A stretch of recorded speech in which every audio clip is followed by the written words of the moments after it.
ஓம் சாந்தி. 30/10/2016 இன்றைய முரளியின் தலைப்பு. ஆக்சுவலாக இது ஒரிஜினல் டேட்டு 27/10/1981.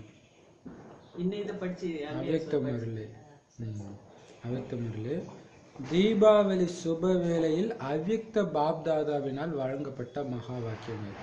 ஸோ தீபாவளிக்கான வாணி கரெக்டாக. இன்னைக்கு தீபங்களின் தலைவன், ஆக்சுவலாக போன வருஷமும் பாபா இப்படி தான் ஆரம்பித்தார் இல்லையா? தீபங்களின் தலைவன் தன்னுடைய தீப மாலையை பார்க்க வந்திருக்கிறாரு.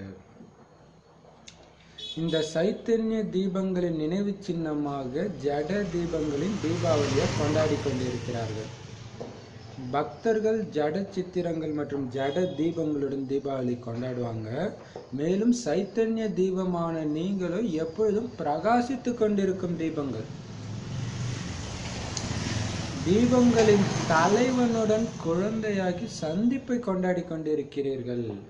அதாவது தீபாவளி விழாவை கொண்டாடி கொண்டிருக்கிறீர்கள். ஒவ்வொரு தீபமும் எவ்வளவு அழகாக பிரகாசித்து கொண்டிருக்கிறது.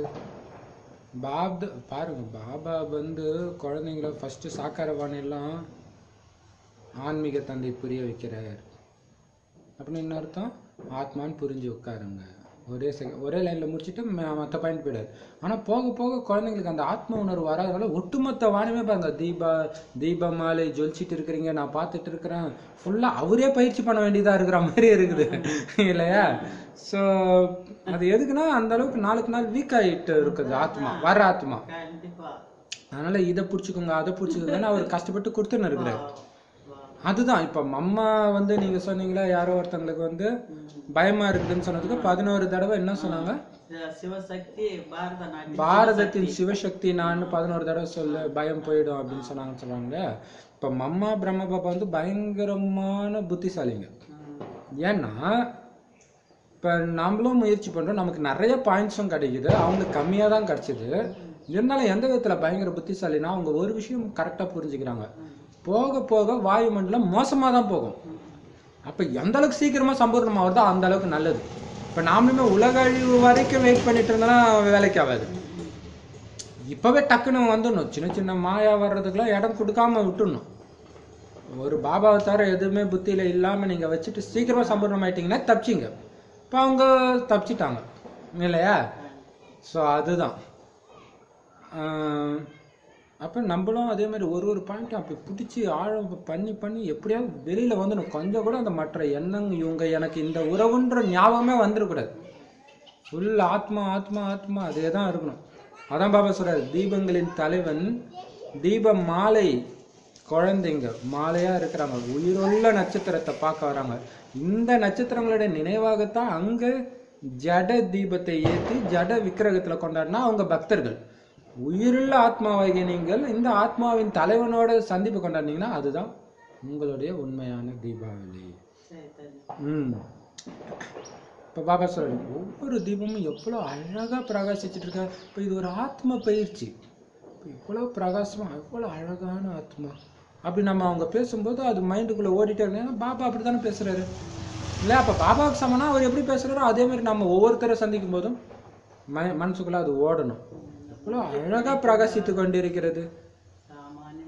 அப்ப போற பாபாவை பாக்குற குழந்தைங்களா என்ன சம்பூர்ணமானவங்களா? கிடையாது தான். ஆனா அவர் அழகா பிரகாசிச்சுட்டு இருக்குதுன்னு தான் சொல்றாரு இல்லையா? பாப்தாதா ஒவ்வொரு குழந்தையுடைய நெற்றியிலும் பிரகாசித்து கொண்டிருக்கும் தீபத்தை மட்டும்தான் பாக்குறாரு. எந்த அளவுக்கு ஜொலிக்குது அதைத்தான் பாக்குறாரு. அவங்க என்ன ட்ரெஸ் போட்டுருக்காங்க, அவங்க எப்படி முகம் இருக்குது, எந்த நாடு, என்ன மொழி, எதையும் பார்க்கல. நத்தியில பார்க்குறாரு, நட்சத்திரத்தை பார்க்குறாரு. அது அங்கேருந்து வந்துச்சுன்னு அவருக்கு தெரியும். இப்போ நாடகத்தின் அனுசாரம் ஏதோ ஒரு நாட்டில் ஏதோ ஒரு உடம்புல மாட்டிட்டு இருக்கு. இவ்வளவு பெரிய தீபாவளி வேற எங்கேயுமே இருக்க முடியாது. சூப்பர்ல, இவ்வளவு தீபங்கள் ஒரு ரூம்ல 40,000 தீபம். எண்ணெய் ஊற்ற தேவையில்ல, அது பாட்டுக்கு எரிஞ்சிட்டு இருக்கிற தீபத்தை வேற எங்கேயாவது பார்த்துருக்கீங்களா? எவ்வளவுதான் நிறைய ஸ்தூல தீபங்களை நீங்க எரிய வச்சா கூட இந்த மாதிரி அழியாத அமர ஜோதி சொரூபமான தீப மாலைய வேற எங்க இருக்க முடியும்? நீங்க எவ்வளவு வேணாலும் ஏத்தி வைங்கப்பா, இந்த மாதிரி இருக்க முடியுமா? இல்லையா? இத்தனை தீப மாலை எங்க இருக்க முடியும்? நீங்க ஸ்தூலமா செயற்கை எவ்வளவுதான் ஏத்தி வச்சாலும்.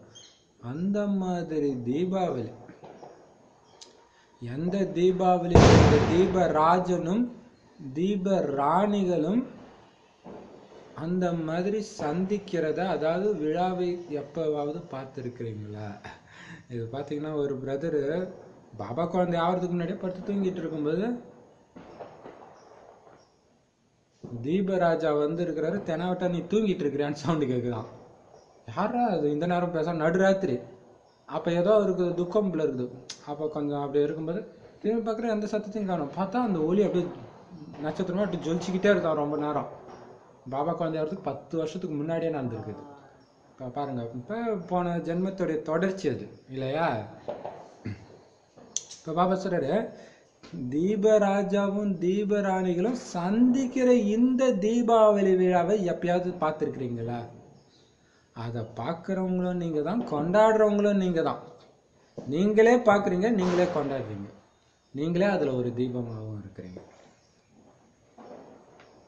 தீப ராஜா, தீபங்களின் தலைவன் பாபாவோட கொண்டாடுறோம்.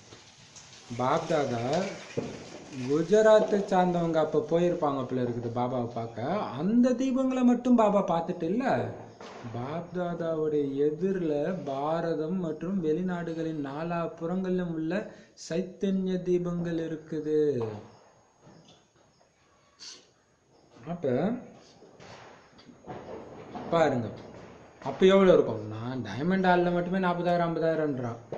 ஆனால் பாபா சொல்ற, அங்கே எதிர உட்காந்துட்டு இருக்கவங்கள மட்டும் நான் பார்க்கல, வெளிநாட்டில் இருக்கிற தீபம் எல்லா தீபத்தையும் நான் பார்த்துட்டு இருக்கேன். நாலாபுறத்தில் இருக்கிற உயிரோட்டமான தீபங்கள் இருக்குது.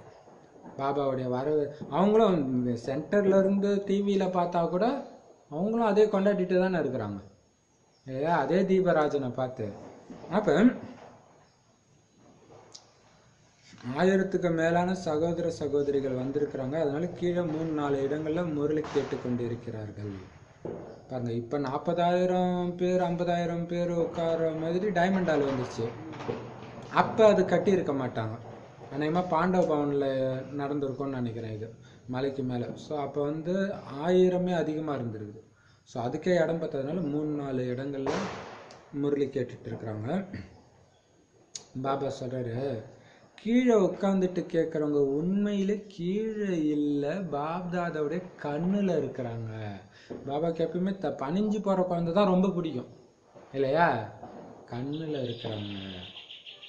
இங்க ஸ்தூலத்துல இடம் இல்லை, ஆனா ஸ்தூலத்துல அந்த குழந்தை உட்கார்றதுக்கு இடம் இல்லை, அதனால போய் தரையில உட்காந்துருச்சு, வெளியில போய் உட்கார்ந்துருக்குது. ஆனா பாப்தாதாவுடைய கண்கள்ல அந்த மாதிரி பணிவான தீபங்களுக்கு எப்பவுமே இடம் இருக்கிறது இல்லையா? அப்ப மனசுக்கு அப்போ அவங்களுக்கு எப்படி இருக்கும்? பாபா பாருங்க, ஒரு குழந்தை கூட கஷ்டப்படுறத அவர் பார்க்க விரும்பல. அதான் பெரிய விஷயம் இல்லையா?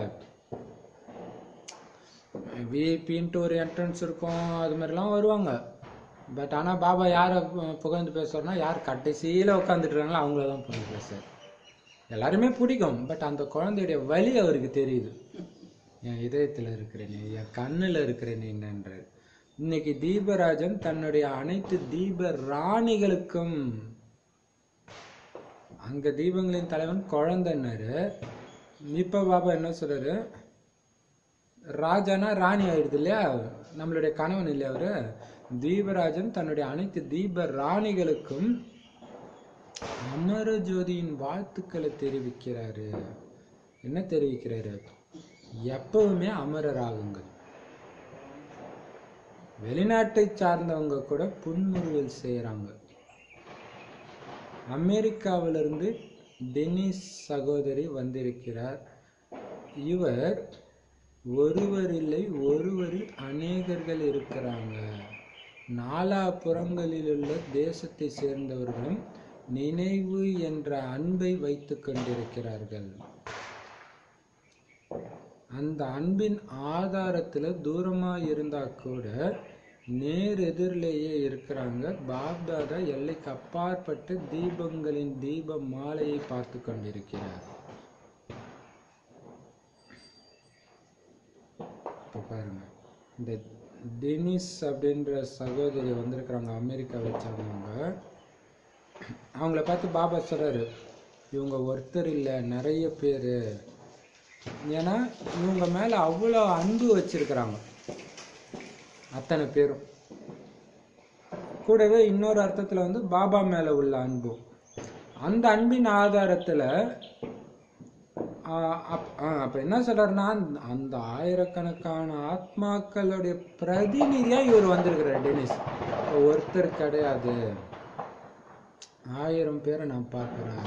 அந்த அன்பின் ஆதாரத்துல அவங்க தூரமா இருந்தா கூட எனக்கு நேர் எதிரில் தான் இருக்கிறாங்க. ஏன்னா அங்கேருந்து இங்கே வர்றதுக்கு நிறைய தடை வரும், பண ரீதியான தடையே வரும் இல்லையா, அங்கேருந்து இங்கே வர. இப்போ பாப்தாதா எல்லைக்கு அப்பாற்பட்ட அந்த தீபங்களின் தீபமாலை, பல நாடுகள்லேருந்து வந்த தீபமாலையை பார்த்துட்டு இருக்கிறாரு. மதுபனின் முற்றத்தில் இன்று அநேக குழந்தைங்க ஃபரிஸ்தாக்களின் ரூபத்தில் தென்படுறாங்க. சாக்கார ரூபத்தின் சபையோ ரொம்ப சின்னது, ஆனால் ஒளி வடிவத்தில் இருக்கிற ஃபரிஸ்தாக்களின் சபை மிக பெரியது. இந்த பெரிய ஹால் ஒன்று கட்டிக்கிட்டு இருக்கிறீங்களே, அது கூட உண்மையிலே சின்னது தான். ஏன்னா கடலின் குழந்தைங்களுடைய எதிரில் நீங்க எவ்வளவுதான் பெரிய ஹாலை கட்டினாலும் கடலுக்கு சமமாகிடுவாங்க. பிறகு என்ன செய்வீங்க?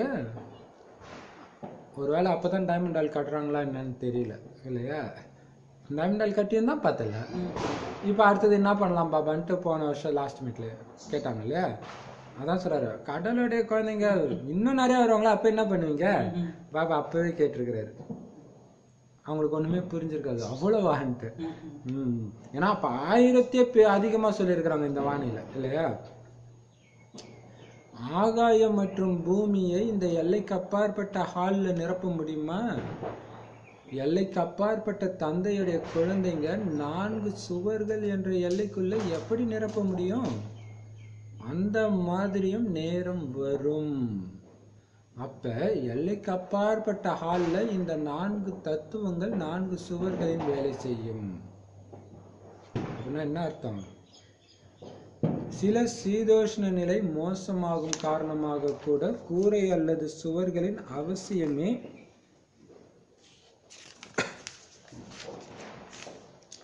இருக்காது. எதுவரை பெரிய ஹாலை கட்டுவீங்க? இந்த இயற்கை எதிர்காலத்தின் ஒத்திகையை இங்கேயே இறுதியில் உங்களுக்கு காண்பிக்கும். நாலாபுறங்களிலும் எவ்வளவுதான் ஏதாவது தத்துவம் மூலமாக சீற்றம் ஏற்பட்டு நஷ்டம் ஏற்படுகிறது என்றாலும், இயற்கையின் தலைவர்கள் நீங்க எங்க இருப்பீங்களோ அங்க இயற்கை உங்களுக்கு தாசியாகி சேவை செய்யும். நீங்கள் இயற்கையை வென்றவராக மட்டும் ஆக வேண்டும். இயற்கை தலைவர்கள் உங்களை இப்பொழுதிலிருந்தே ஆவாகனம், அதாவது அழைத்து கொண்டு இருக்கிறது. இந்த தெய்வீக நாளில் இயற்கையானது தலைவர்களுக்கு மாலை அணிவிக்கும். எந்த மாலையை அணிவிக்கும்? சந்தன மாலையா அல்லது ரத்தினங்கள் வைரத்தின் மாலையை அணிவிக்குமா? இயற்கை சகயோகத்தின் மாலையைத்தான் அணிவிக்கும். எங்கு இயற்கையை வென்ற பிராமணர்கள் உங்களுடைய கால் இருக்குமோ, ஸ்தானம் இருக்குமோ, அங்க எந்த விதமான நஷ்டமும் ஏற்பட முடியாது. வீட்டின் எதிரில் 1-2 நஷ்டம் ஏற்படும், ஆனால் நீங்கள் பாதுகாப்பாக இருப்பீர்கள். படிச்சிட்டீங்களா ஏற்கனவே? இந்த மாதிரி நடந்து கொண்டிருக்கிறது என்று உங்க கண் எதிரில் தென்படும். புயல் வந்து கொண்டிருக்கிறது, பூமி நகர்ந்து கொண்டிருக்கிறது, ஆனால் அங்கே ஈட்டி மாதிரியான சூழ்நிலை மற்றும் இங்கே ஊசிக்கு சமமான சூழ்நிலை தான் இருக்கும். அங்க கதறுவது இருக்கும், இங்கே ஸ்திரமானவர்களாக இருப்பீங்க. அனைவரும் ஸ்தூல மற்றும் சூட்சும ஆதாரத்தை பெறுவதற்காக உங்க பக்கம் ஓடி வருவாங்க. உங்களுடைய ஸ்தானம் அவங்களுக்கு புகலிடம் ஆகிவிடும். அதோட நினைவாதான் கோயில் இல்லையா. அப்பொழுதுதான் அனைவரின் வாயிலிருந்தும் ஆஹா பிரபு உங்களுடைய லீலை அளவற்றது என்ற வார்த்தை வெளியாகும். புண்ணியம் செய்த நீங்கள் அடைந்திருப்பீர்கள். நாங்கள் தெரிந்து கொள்ளவில்லை, இழந்தோம். இந்த வார்த்தைகள் நாலாபுறங்களிலிருந்தும் வரும். பிறகு நீங்கள் என்ன செய்வீர்கள்? உருவாக்குபவரின் குழந்தைகளும் உருவாக்குபவராக மற்றும் வரம் அளிப்பவராக ஆவீங்க. ஆனா இதுல கூட புகலிடம் பெறுபவர்களும் இயல்பாகவே வரிசைக்கிரமமாக இருப்பார்கள். யார் இப்பொழுதிலிருந்து இறுதி வரை அல்லது ஸ்தாபனையின் தொடக்கத்திலிருந்து இதுவரையிலும் சகயோக உணர்வில் இருந்திருக்கிறார்கள், விரோத உணர்வில் இருக்கவில்லை. ஏற்றுக்கொள்வது அல்லது ஏற்றுக்கொள்ளாதது அது வேற விஷயம். ஆனால் ஈஸ்வரிய காரியத்தில் மற்றும் ஈஸ்வரிய குடும்பத்தின் மீது விரோத உணர்வு வைப்பதற்கு பதிலாக சகயோகத்தின் உணர்வு, காரியம் நல்லது மற்றும் காரியம் செய்பவர்களும் நல்லவர்கள், இந்த செயல்தான் பரிவர்த்தனை செய்ய முடியும். அந்த மாதிரி விதவிதமான சகயோக உணர்வுள்ளவர்கள் அந்த மாதிரி அவசியமான நேரத்தில் இந்த பாவனையின் பலனாக அருகாமையின் முன் வரிசை எண்ணை பெறுவார்கள். அதாவது புகலிடத்தின் அதிகாரியாக நம்பர் 1 ஆவாங்க. சரி, சூப்பரா பாபா சொல்றார். மற்றபடி இந்த பாவனையிலும் கூட சதவிகிதத்தில் இருப்பவர்கள் அந்த சதவிகிதத்தின் அனுசாரம் புகலிடத்தின் அஞ்சலியை பெற முடியும். சரி, பாபா சொல்றாரு, ஸ்தூலமா வந்திருக்கிற குழந்தைங்க கூட்டம் ரொம்ப கம்மி தான், அதுக்கே இடம் பத்தல. ஆனா வாசல்ல நின்னுக்கிட்டு பாபாவுக்கு எதிர நின்னுக்கிட்டு ஃபரிஸ்தா உடல்ல ஊறப்பட்ட பேர் இருக்கிறாங்க, புத்தினால அங்க வந்திருக்கிறாங்க. அதான் பாபா கேட்கிறாரு, நீங்க கட்டுற பெரிய ஹால் எல்லாம் சின்னதுதான், நீங்க எவ்வளவு பெருசு கட்டினாலும் அது சின்னதா தான் ஆக போகுது இல்லையா?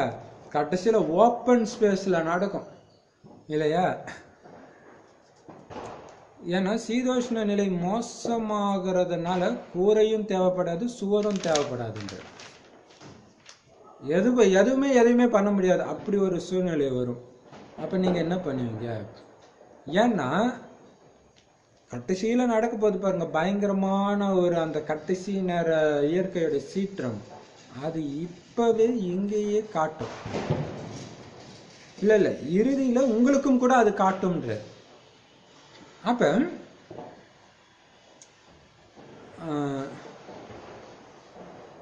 அந்த தத்துவம் மூலமாக சீற்றத்தினால நஷ்டம் ஏற்பட்டுக்கிட்டே இருக்குது இல்லையா? அப்படி ஏற்பட்டா கூட நீங்க எங்க இருக்கிறீங்களோ அங்க மட்டும் என்ன ஆகுமா, இயற்கை உங்களுக்கு தாசியாகி சேவை செய்யணும். இதுதான் பெரிய விஷயம் இல்லையா? உங்ககிட்ட அது வராது. அந்த அளவுக்கு சுகத்தை கொடுக்க கொடுக்க கொடுக்க கொடுக்க உங்களுக்கு அது துக்கத்தை கொடுக்காது. இப்போ மனிதர்கள் மாதிரியே துக்கத்துக்கும் அது உணரக்கூடிய சக்தி இருக்கு பாருங்க, தத்துவத்துக்கும். நமக்கு நல்லது செஞ்சவங்களுக்கு துக்கம் கொடுக்க மனசு வராதுல்ல, அதே மாதிரி அது உங்களுக்கு தாசியாகி வேலைக்காரனாகி சேவை செய்யுமா. மற்றவங்களுக்கு துக்கத்தை கொடுத்துட்டு ஆனால் உங்ககிட்ட உள்ளே நையா என்ன பண்ணணுன்ற மாதிரி உங்களுக்காக வழி கொடுக்கும். ஆனால் அதுக்கு நீங்கள் என்ன தெரியுமா ஆகணும்? அதுக்கு முன்னாடி இயற்கை வென்றவராக ஆகணும் இல்லையா? இயற்கையுடைய எந்த சீற்றமும் உங்களை எதுவுமே பண்ணிடக்கூடாது. அதாவது அந்த அளவுக்கு நான் அழிவற்ற ஆத்மாவிலே எல்லாமே இருக்குது இல்லையா? பாபா இந்த டைம் தூங்க சொல்றது, இந்த டைம் ஏந்திரிக்க சொல்றது எல்லாமே இயற்கையை வெல்றதுக்கான யுக்தி தான். அங்கே மாயெல்லாம் கிடையாது. பட் இயற்கையினால் ஆனதான இந்த பஞ்ச தத்துவம். இப்போ இந்த பஞ்ச தத்துவத்தை வெல்லும்போது அந்த பஞ்ச தத்துவத்தை வென்றிருக்கு, இதுதான் இயற்கையே. அப்போ அது மட்டும் நீங்கள் ஆகணும். ஆனா அதுக்காக தான் இயற்கை உங்களையே இப்ப கூப்பிடுது, என்ன வெல்லு இப்பவே வா, இயற்கையின் தலைவனே வா, என் மீது வெற்றியை நாட்டு அப்படின்னு கூப்பிடுது.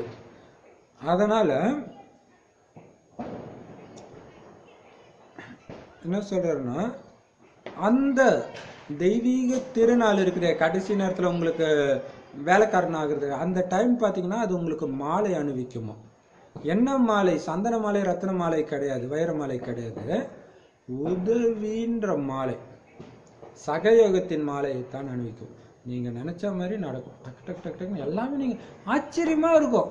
நடக்கிறத நான் நினைக்கிறேனா இல்லை நினைக்கிறது நடக்குதா, ஏன்னா அந்த செகண்ட் அப்படி டக்குன்னு எண்ணம் வருது, அங்கே நடக்கும். அதுக்கு தான் பாபா சார் நெகட்டிவாக நினைக்காதீங்க, நடந்துடும். ஸோ அதுவே சமஸ்காரம் ஆயிடுச்சுன்னா ஐயோ வந்துடுமா அடிச்சிடுமா நினச்சோன்னு டக்குன்னு போயிடும். எவ்வளோ பெரிய விஷயம் இல்லை, இதுதான் இயற்கை வேண்டும். அப்போ இப்படி நடந்துடுமோன்னு நினச்சா இப்படி நடக்கிறது இயற்கை. இப்படி தானே நடக்கணும்னு நினச்சிங்கன்னா இயற்கை நீங்கள் வேண்டிட்டீங்க. இப்படி நடக்காது, இப்படி தானே நடக்கும். எனக்கு அப்படிலாம் ஆக வாய்ப்பே கிடையாது. நான் இயற்கையின் தலைவன் ஆச்சு. அந்த மம்மா சொன்ன மாரி பாரதத்தின் சிவசக்தி ஆச்சு. ஏன்னா கடைசி நேரத்தில் என்னென்னமோ ஆகும். தண்ணி இப்பயே மெட்ராஸில் எப்படி போச்சு போன வருஷம். அப்போ பாபா சொல்றாரு, அப்ப நீங்க இயற்கையை வென்ற பிராமணர்கள் எங்க உங்களுடைய கால் இருக்குமோ, உங்களுடைய இடம் இருக்குமோ, அந்த இடத்துல எந்த விதமான நஷ்டமும் ஏற்படவே முடியாது. ஆனா யாரு, ஆனா ஒரு பாயிண்ட் வச்சுட்டாரு, இயற்கையை வென்றவர்களுக்கு தான் இது. இயற்கையை வெல்லணும், வென்றுட்டீங்களா, உங்க கண்ட்ரோல்ல இருக்குதா, இந்த பஞ்ச தத்துவம் உங்களை பிடிச்சி ஈர்க்குதா, ஈர்த்துச்சுன்னா அது உங்க கண்ட்ரோல் இல்லை. அந்த ஈர்ப்புல இருந்து நீங்க விலகிட்டீங்கன்னா வென்றுட்டீங்கன்னு அர்த்தம். இப்போ பாபா சொல்றாரு, அப்படி இருந்தீங்கன்னா எந்த விதமான நஷ்டமும் உங்களுக்கு ஏற்பட முடியாது. ஆனா உங்க வீட்டுக்கு எதிரில் நடக்கும் நஷ்டம், ஆனா நீங்க பாதுகாப்பா இருப்பீங்க. ஏன்னா இப்போ கூட யாரோ சொன்னாங்க, ஏதோ ஒரு நாட்டில் வந்து ஒரு சிஸ்டர் மட்டும்தான் இருந்திருக்கிறாங்க அந்த சென்டரில், எல்லாரும் எங்கேயோ வெளில போயிருக்காங்க. அங்கே நிலநடுக்கம். இவங்க பாட்டுக்கு பாபா ரூமில் போய் பாபா யோகா பண்ணிகிட்டே இருக்கிறாங்க. வெளியில் எல்லாம் வீட்டை விட்டு வெளில வந்துட்டாங்க. இவங்க பாட்டுக்கு உள்ளே தான் இருக்காங்க. எதாக இருந்தாலும் பாபா பார்த்துக்கிட்டு ஃபுல் பாபா யோகத்தில் உட்காந்துருக்காங்க. அப்போ திடீர்னு இவங்களுக்கு குரல் கேட்குது, வெளியே போ வெளியே போ வெளியே போ. அந்த உள்ளுணர்வு இது ஏன் பாபா எப்படி சொல்கிறாருன்னு வெளியே போகிறாங்க. அப்படி 2 அடி எடுத்து வச்சுன்னா படப்படப்படன்னு உழுதான் அந்த சென்டர் ஃபுல்லாக. அதுதான் இல்லையா, ஏன்னா இயற்கையை வென்ற தலைமை. ஸோ இந்த விதியை இப்போ வெளிப்படுத்துறாரு. இந்த விதி உங்களுக்கு ஞாபகம் இருந்தால் தப்பிச்சிடுவீங்க, ஞாபகம் இல்லைன்னா இயற்கையை அப்போ இயற்கை வென்றவன் நான்ன்றது மிகப்பெரிய விஷயம் இல்லையா. மாயாஜித் பிரகிருதி ஜித். மாயா வென்றவன் இயற்கையை வென்றவன். ஆனா உங்களுக்கு எதிர நஷ்டம் ஏற்பட்டாலும் நீங்க பாதுகாப்பாக தான் இருப்பீங்க. அது உங்க எதிரிலேயே தென்படுறதை நீங்க பார்ப்பீங்க. வெளியில புயல் வரும், பூமியே நகரும். இப்ப நம்ம சொன்ன உதாரணம் தான் இல்லையா, நிலநடுக்கம், பூமி அதிர்றது எல்லாம் தெரியுது. அங்க ஈட்டியால குத்துற மாதிரி சூழ்நிலை, ஆனா உங்களுக்கு ஊசியில குத்துற மாதிரி தான் இருக்கும். சும்மா ஸ்லைட்டா குத்துற மாதிரி அப்படி அந்த மாதிரி சூழ்நிலை இருக்கும். அங்க கதறுவாங்க, ஆனா இங்க நீங்க ஸ்திரமானவர்களா இருப்பீங்க. அந்த கடைசி நேரத்தை அப்படியே கண்ணு முன்னாடி எடுத்துட்டு வந்து காட்டுறாரு இல்லையா. இயற்கையை வெல்றதுல தான் எல்லாமே இருக்குது. அனைவருமே இதுதான் பெரிய விஷயம். அந்த ஒரு லைனை மறந்துட்டு இந்த வாணியை படிச்சா அர்த்தமே வேற மாதிரி இருக்கும். ஓ பாபா குழந்தை ஆயிட்டா காப்பாத்திடுவாரு அப்படி புரிஞ்சுங்க. முன்னாடி ஒரு லைன் சொல்லுவேன், ஆனா நீங்க இயற்கை வென்றவராக மட்டும் ஆகணும்னு சொல்லிட்டாரு பார்த்தீங்களா. அதுவும் அவங்களுக்கு மட்டும்தான் இதெல்லாம் பொருந்தும், இல்லைன்னா மாட்டிக்கும். அப்ப பாப்பா சொல்றாரு, எல்லாருமே ஸ்தூல சூக்ஷ்ம ஆதார ஸ்தூலமான ஆதாரத்தை எடுக்கணும்னாலும் உங்ககிட்ட வந்தாதான் பாதுகாப்பா இருக்க முடியும். சூக்ஷ்மமாக அந்த சக்திகள் இருக்குது, அதுக்கும் உங்ககிட்ட தான் வந்தாங்க இல்லையா. அப்ப உங்க பக்கம் ஓடி வருவாங்க எல்லோரும். அப்ப நீங்க இருக்கிற இடமே அவங்களுக்கு புகலிடம் ஆயிடும். அப்பதான் அவங்க சொல்லுவாங்கன்னா, பிரபு உங்களுடைய லீலை அளவற்றது, புண்ணியம் செஞ்ச ஆத்மா நீங்க அடைஞ்சிட்டீங்க, நாங்க தெரிஞ்சிக்காம விட்டுட்டுமே இதை. இவ்வளவு வாதம் விவாதம் விதண்டாவாதம் பேசியிருப்பாங்க ஒவ்வொரு தடையும் கொடுக்கும்போது. அப்ப கதறுவாங்களாம், புண்ணியம் செஞ்சவங்க நீங்க எத்தனை தடவை எங்ககிட்ட சொன்னீங்க, நாங்க கேட்கலையே, ஆனா நீங்க அடைஞ்சிட்டீங்க, புண்ணியம் செஞ்சிருக்கிறீங்க, நாங்க இழந்துட்டோமே. அதுதான் சாகும்போது சங்கரான்றது. நாங்க தெரிஞ்சுக்காம விட்டுட்டோமே, இழந்துட்டோமே, எதையோ தெரிஞ்சுக்கிட்டோன்னு அகங்காரத்துல வந்துட்டு கடைசியில இந்த இயற்கை வெல்ற ரகசியத்தை தெரிஞ்சுக்காம விட்டோமே. பார்த்தா ஹட்டயோகத்துல வந்து அந்த காயக்கல்ப பயிற்சி, என்னென்னமோ சொல்லுவாங்களே ரொம்ப ஃபேமஸாக, மறந்தே போயிடுச்சு அதெல்லாம். சரி, பாபா தான் மார்க் சொல்லிட்டார்ல. ஸோ இதுக்கெல்லாம் போய் காசு கொடுத்து கற்றுக்கிட்டு இருக்கிறவங்க இங்கே ஃப்ரீயாக உங்களை காப்பாற்றிக்கிற பயிற்சியை பண்ண சொன்னால் அதை பண்ணுறது, அதெல்லாம் வரும்போது பார்த்துக்கலாம் அப்படின்னு இருக்கிறாங்க. ஸோ நாலாபுரத்துலேயும் நீங்கள் அதிர்ஷ்டசாலி ஆத்மா நாங்கள் இழந்துட்டோன்ற சத்தம் தான் கேட்கும்.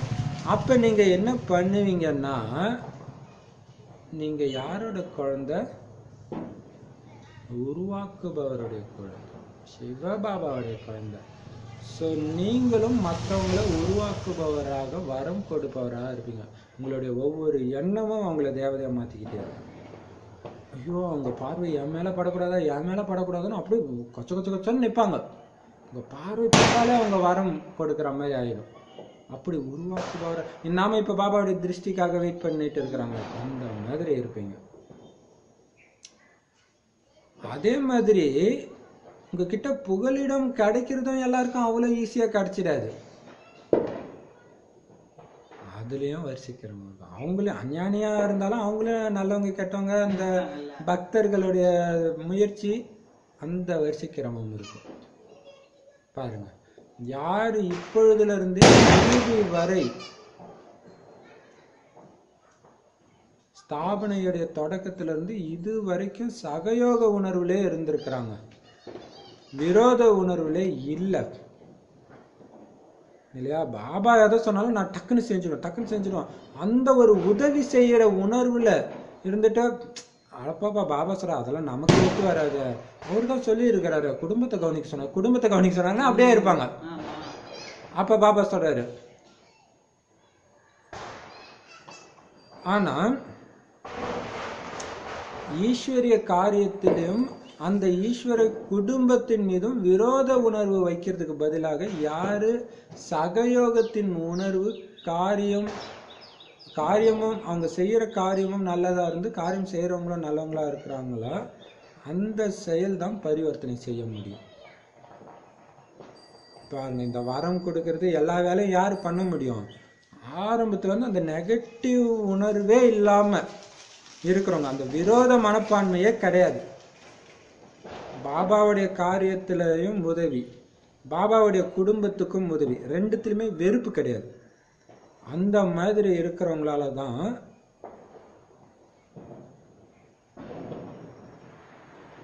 அவங்களுடைய செய்யற காரியமும் நல்லதா இருக்கணும், காரியம் செய்யறவங்களும் நல்லவங்க. இந்த மாதிரி எண்ணம் வைக்கிறவங்க அவங்க தான் பரிவர்த்தனை செய்ய முடியும். அவங்க தான் உதவி செய்யற குழந்தை. யார் மேலேயும் ஒரு வெறுப்பே கிடையாது இல்லையா? இல்லை இவங்க நல்லவங்க இவங்க கெட்டவங்க இதெல்லாம் கிடையாது. அந்த மாதிரி செய்யற காரியமா அவங்க செய்யறது நல்ல காரியம், செய்யறவங்களும் நல்லவங்களா தான் பார்ப்பாங்க. அந்த மாதிரி செயல் தான் பரிவர்த்தனை செய்ய முடியும். அந்த மாதிரி விதவிதமான சகயோக உணர்வு உள்ளவங்க அந்த மாதிரி அவசியமான நேரத்துல இந்த பாவனையின் பலனாக அருகாமையின் முன்வரிசை எண்ணை பெறுவாங்க. அதாவது புகலிடத்தின் அதிகாரியாக நம்பர் 1 ஆவாங்க.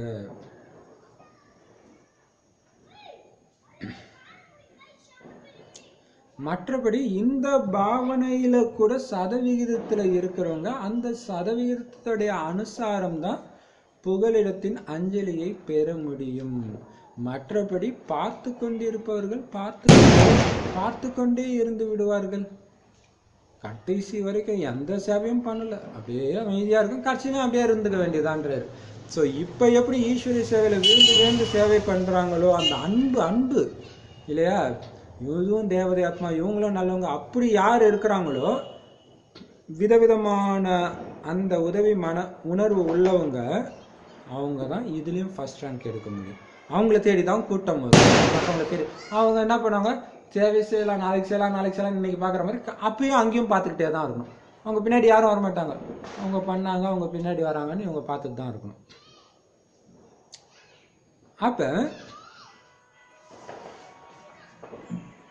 அப்போ என்ன ஆகுதுன்னா, இந்த பாவனை காரணமாக அந்த அத்தியாவசிய நேரத்தில் இறுதி நேரத்தில் அருகாமையின் முன்வரிசை எண்ணை பெறுவார்கள். பாபாவுக்கு அருகாமையில் இருக்கிற அந்த அளவுக்கு சக்தி நிறைந்தவர்களாக இருக்கிறதுல நம்பர் 1 அடைவாங்க. மற்றபடி இதுலேயும் எந்த அளவுக்கு இந்த பாவனை எத்தனை சதவீதம் இருக்கோ அதே சதவீதத்தில் தான் புகலிடம் கொடுக்கறதும் அவங்களால முடியும். பார்த்துட்டு இருக்கிறவங்க பார்த்துக்கிட்டே இருப்பாங்க. இப்போ கூட பார்ப்போம். நீங்கள் என்ன காரியம் செய்கிறீங்க? நீங்கள் செய்கிற காரியம் என்ன, அல்லது உங்களுக்கு என்ன கிடைச்சிருக்குதுன்னு பார்ப்போம். அனைத்தும் நடக்கும், அந்த நேரம் பார்த்துக்கொள்வோம். அந்த மாதிரி அந்த நேரத்திலும் பார்த்து கொண்டே இருந்து விடுவார்கள். நம்முடைய வாய்ப்பு எப்போ வருது, இந்த காத்திருத்தலிலேயே இருப்பாங்க.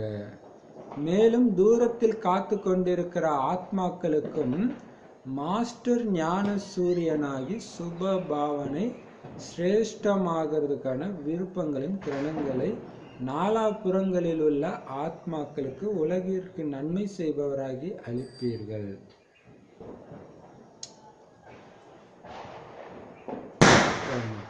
இப்பவுமே கூட சரி என்ன நடக்குது பார்ப்போமே, கடைசியில் வரும்போது பார்த்துக்கலாம்,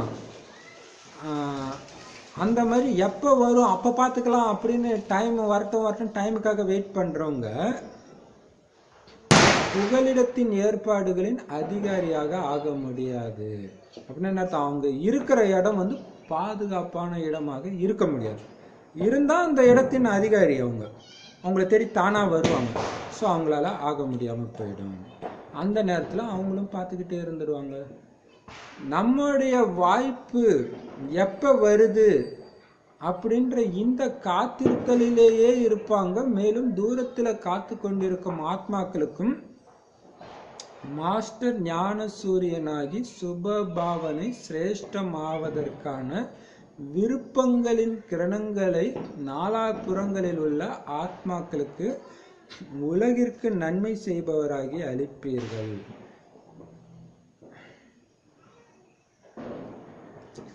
பிறகு எத்தனை விரோதி ஆத்மாக்களாக இருக்கிறாங்களோ அவங்க தன்னுடைய வேதனை அடையும் அக்னியில் தான் எரிந்து கொண்டிருப்பதாக நிம்மதியற்ற நிலையை அனுபவம் செய்வார்கள். மேலும் நீங்கள் சீதலா தேவிகளாகி இரக்கம், தயை மற்றும் கிருபையின் சீதள நீர்த்துளிகளால் விரோதி ஆத்மாக்களையும் சீத்தளமாக்குவீர்கள். அதாவது ஆதரவு என்ற அரவணைப்பை வழங்குவீர்கள். அந்த நேரம் அவங்க உங்களுடைய பக்தர்களாகி அம்மா அம்மா என்று அழைத்து கொண்டே விரோதியிலிருந்து மாறி பக்தனாகி விடுவார்கள். இவர்கள் உங்களுடைய கடைசி பக்தர்கள். அப்படி விரோதி ஆத்மாக்களுக்கும் இறுதியில் பக்தியின் நிலையின் அஞ்சலியை அவசியம் கொடுப்பீங்க. வரம் அளிப்பவராகி பக்தனாகுங்கள் என்ற வரதானத்தை வழங்குவீர்கள். இருந்தாலும் அவர் உங்களுடைய சகோதரன்தான் இல்லையா?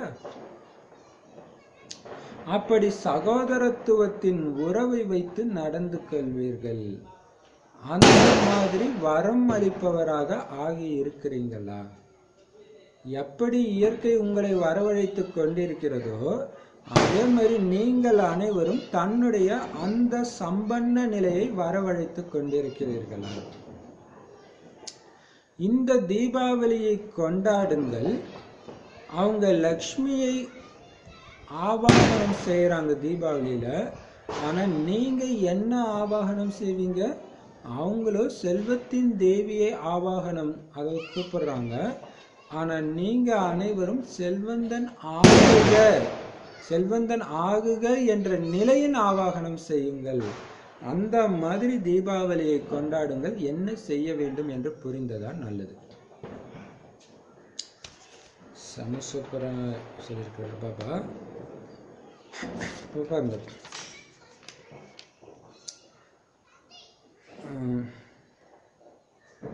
சரி, நமக்கு எப்போ டைம் வரும் அப்போ பார்த்துக்கலாம் அப்படின்னு வெயிட் பண்ணிட்டு இருப்பாங்க. கடைசி வரைக்கும் அந்த பாபாவுடைய காரியத்தில் உதவியை செய்யாதவங்க. ஆனால் நீங்கள் என்ன பண்ணுவீங்க? அதாவது இயற்கையை வென்ற ஆத்மாக்கள் ஆரம்பத்துல இருந்து கடைசி வரைக்கும் சகயோக உணர்வுல இருக்கிறவங்க, விரோத உணர்வுல இல்லாதவங்க, அவங்க என்ன பண்ணுவாங்கன்னா காத்துக்கிட்டு இருக்கிற ஆத்மாக்களுக்கு, தூரமா காத்துட்டு இருக்கிற ஆத்மாக்களுக்கு மாஸ்டர் ஞான சூரியனாகி எப்படி சூரியன் நாலாப்புறமும் ஒளியை எல்லாருக்கும் கொடுக்குது நல்லவங்க கெட்டவங்கன்னு பார்க்காம, அந்த மாதிரி நீங்களும் சுபபாவனை கிரணங்களையும் சிரேஷ்டம் ஆகிறதுக்கான விருப்பங்களின் கிரணங்களை, அவங்களும் நல்லா ஆகணும், உயர்வானவர்களா ஆகணும்ன்ற அந்த விருப்பத்தின் ஒளிக்கிரணங்களை தான் எல்லா ஆத்மாக்களுக்கும் கொடுப்பீங்க. எப்படி கொடுப்பீங்க? உலகத்துக்கு நன்மை செய்வராகி. ஏன்னா இது என்னுடைய உலகம், அந்த உணர்வு இருக்கு, இது என்னுடைய குழந்தை, அந்த உணர்வுல கொடுப்பீங்க. அப்ப எத்தனை பேரு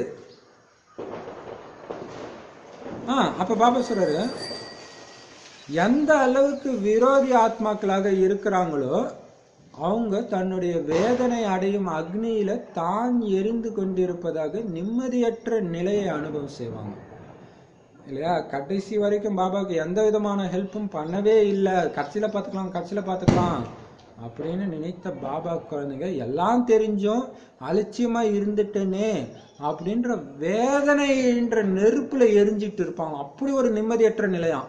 எல்லாம் தெரிஞ்சு ஏதோ என்ன அதை பண்ண விடாம ஒரு எரிச்சல்ல இருப்பாங்க, நிம்மதியற்ற நிலை. அப்ப எதெல்லாம் அவங்க காரணமா சொன்னாங்களோ அது மேலாம் அவங்களுக்கு வெறுப்பு வரும் கடைசி நேரத்துல. ஆனா நீங்க என்ன தெரியுமா பண்ணுவீங்க? அப்ப ரெண்டு பேருக்கும் உள்ள டிஃபரன்ஸ் காட்டுற. பாபா குழந்தைங்களே எல்லாரும் தப்பிக்க மாட்டாங்கன்னு சொல்றாரு பாருங்க. ஒரு குழந்தை துட்டிக்கும், ஒரு குழந்தை என்ன பண்ணும், சீத்தலா தேவிகளாகி சீத்தலா தேவி, சீத்தலான்னா நான் குளிர்ச்சி, மற்றவங்களை குளிர்ச்சி படுத்துற தேவியாகி, அதாவது இரக்கம் பார்வையினால, கருணை பார்வையினால குளிர்ச்சி படுத்துற தேவியாகி, இரக்கம் தயை மற்றும் கிருபையின் சீத்தல நீர்த்துளிகளால் இல்லையா, இது ஒரு மழை மாதிரி கருணை மழையாக கிருபை மழையாக பெஞ்சு விரோதி ஆத்மாக்களாக கூட நீங்க குளிர்த்திடுவீங்களாம். அந்த உங்களுடைய பார்வை, அந்த அன்பு நிறைஞ்ச பார்வையை அவங்க பார்க்கும் பொழுது, சார் இவங்களையா நான் இப்படி நினைச்சேன் அப்படின்ட்டு. அதாவது நீங்க பண்ற சேவைக்கு எந்த விதமான ஒத்துழைப்பும் கொடுக்காத ஆத்மாக்கள் இருக்கிறாங்க இல்லையா, அவங்கள நீங்க குளிர்ச்சி கட்சியில. எவ்வளவு பெரிய விஷயம் இல்லையா? அதாவது ஆதரவுன்ற அரவணைப்பை கொடுப்பீங்க. அந்த நேரம் அவங்க உங்களுடைய பக்தர்களாகி அம்மா அம்மா அப்படின்னு சொல்லிக்கிட்டே விரோத நிலையிலிருந்து மாறி பக்தன் ஆகிடுவாங்க இல்லையா? சபைக்கு எவ்வளவு தடை பண்ணியிருப்பாங்க, அத்தனை பேரும் கட்சியில் என்ன ஆயிடுவாங்க, உங்களுக்கு பக்தன் ஆயிடுவாங்க.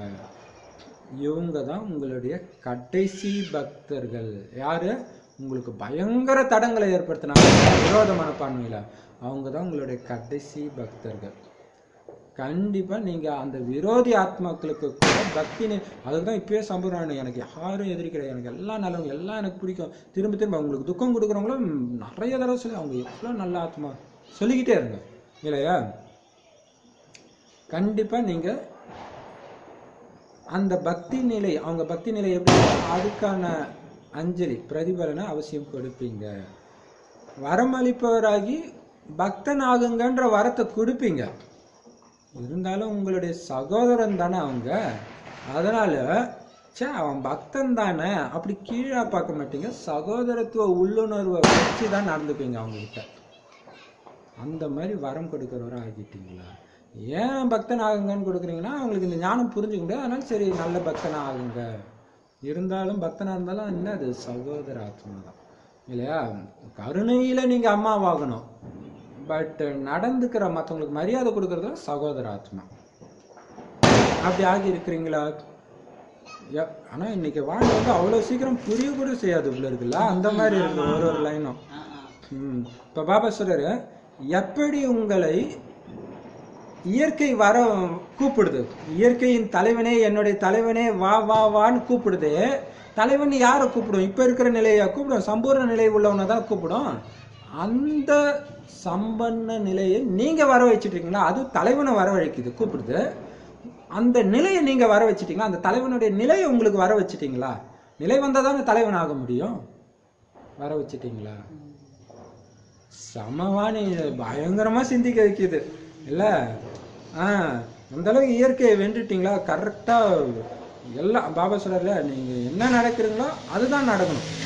இயற்கை உங்களை ஆட்டம் வைக்கக்கூடாது, மனிதர்கள் உங்களை ஆட வைக்கக்கூடாது, சூழ்நிலை உங்களை ஆட வைக்கக்கூடாது, விகாரங்கள் உங்களை ஆட வைக்கக்கூடாது, எல்லாத்தையும் நீங்க ஆட வைக்கணும் இல்லையா? அந்த நிலையை வர வச்சுட்டீங்களா? சர்வ சக்திகள் நிறைந்த சர்வ சக்திவான நிலையை வர வச்சுட்டீங்களா? அப்படி வரவழைக்கிற இந்த தீபாவளி கொண்டாடு. அவங்க லக்ஷ்மி தேவியை வா எனக்கு செல்வத்தை கொடுன்னு வரவழைக்கிறாங்க. அந்த லக்ஷ்மியோடைய குணத்தை நீங்க வர வச்சீங்களா? வர வைக்கிறது. ஏன்னா கோயிலுக்கு போய் எனக்கு இதை கொடுன்னு தீபாவளி அன்னைக்கு போய் கொண்டாடுறாங்க, கும்பிடுறாங்க. அவங்கள பொறுத்த வரைக்கும் கேட்கறது தீபாவளி, கொடுக்கறது தான் உங்களுடைய தீபாவளி. அதை கொடுக்குறீங்களா? அந்த நிலை வந்துடுச்சா? செல்வந்தனா என்ன மாத்து தாயேன்னு அவங்க தீபாவளியில கூப்பிடுறாங்க. செல்வந்தனா ஆகுன்ற நிலையை நீங்க வர வைங்க. செல்வ செழிப்போட மாறு அப்படின்ற எண்ணத்தை ஒவ்வொரு ஆத்மாவுக்கும், உங்களுக்கு எவ்வளவு துக்கம் கொடுத்த ஆத்மாவுக்கும் உங்களால வர வைக்க முடியுதா? அந்த நிலையை வர வைங்க. அந்த தீபாவளியை கொண்டாடுங்க. எந்த தீபாவளி என்ன செய்யணும் புரிஞ்சுதா? அடிச்சாரா, கொஞ்சினாரா, பாராட்டினாரானே தெரியல. எடுத்தோடனே தீபமாலைன்னு ஆரம்பிச்சாரு, கட்சியில எப்படி பண்ணியிருக்காரு பாருங்க.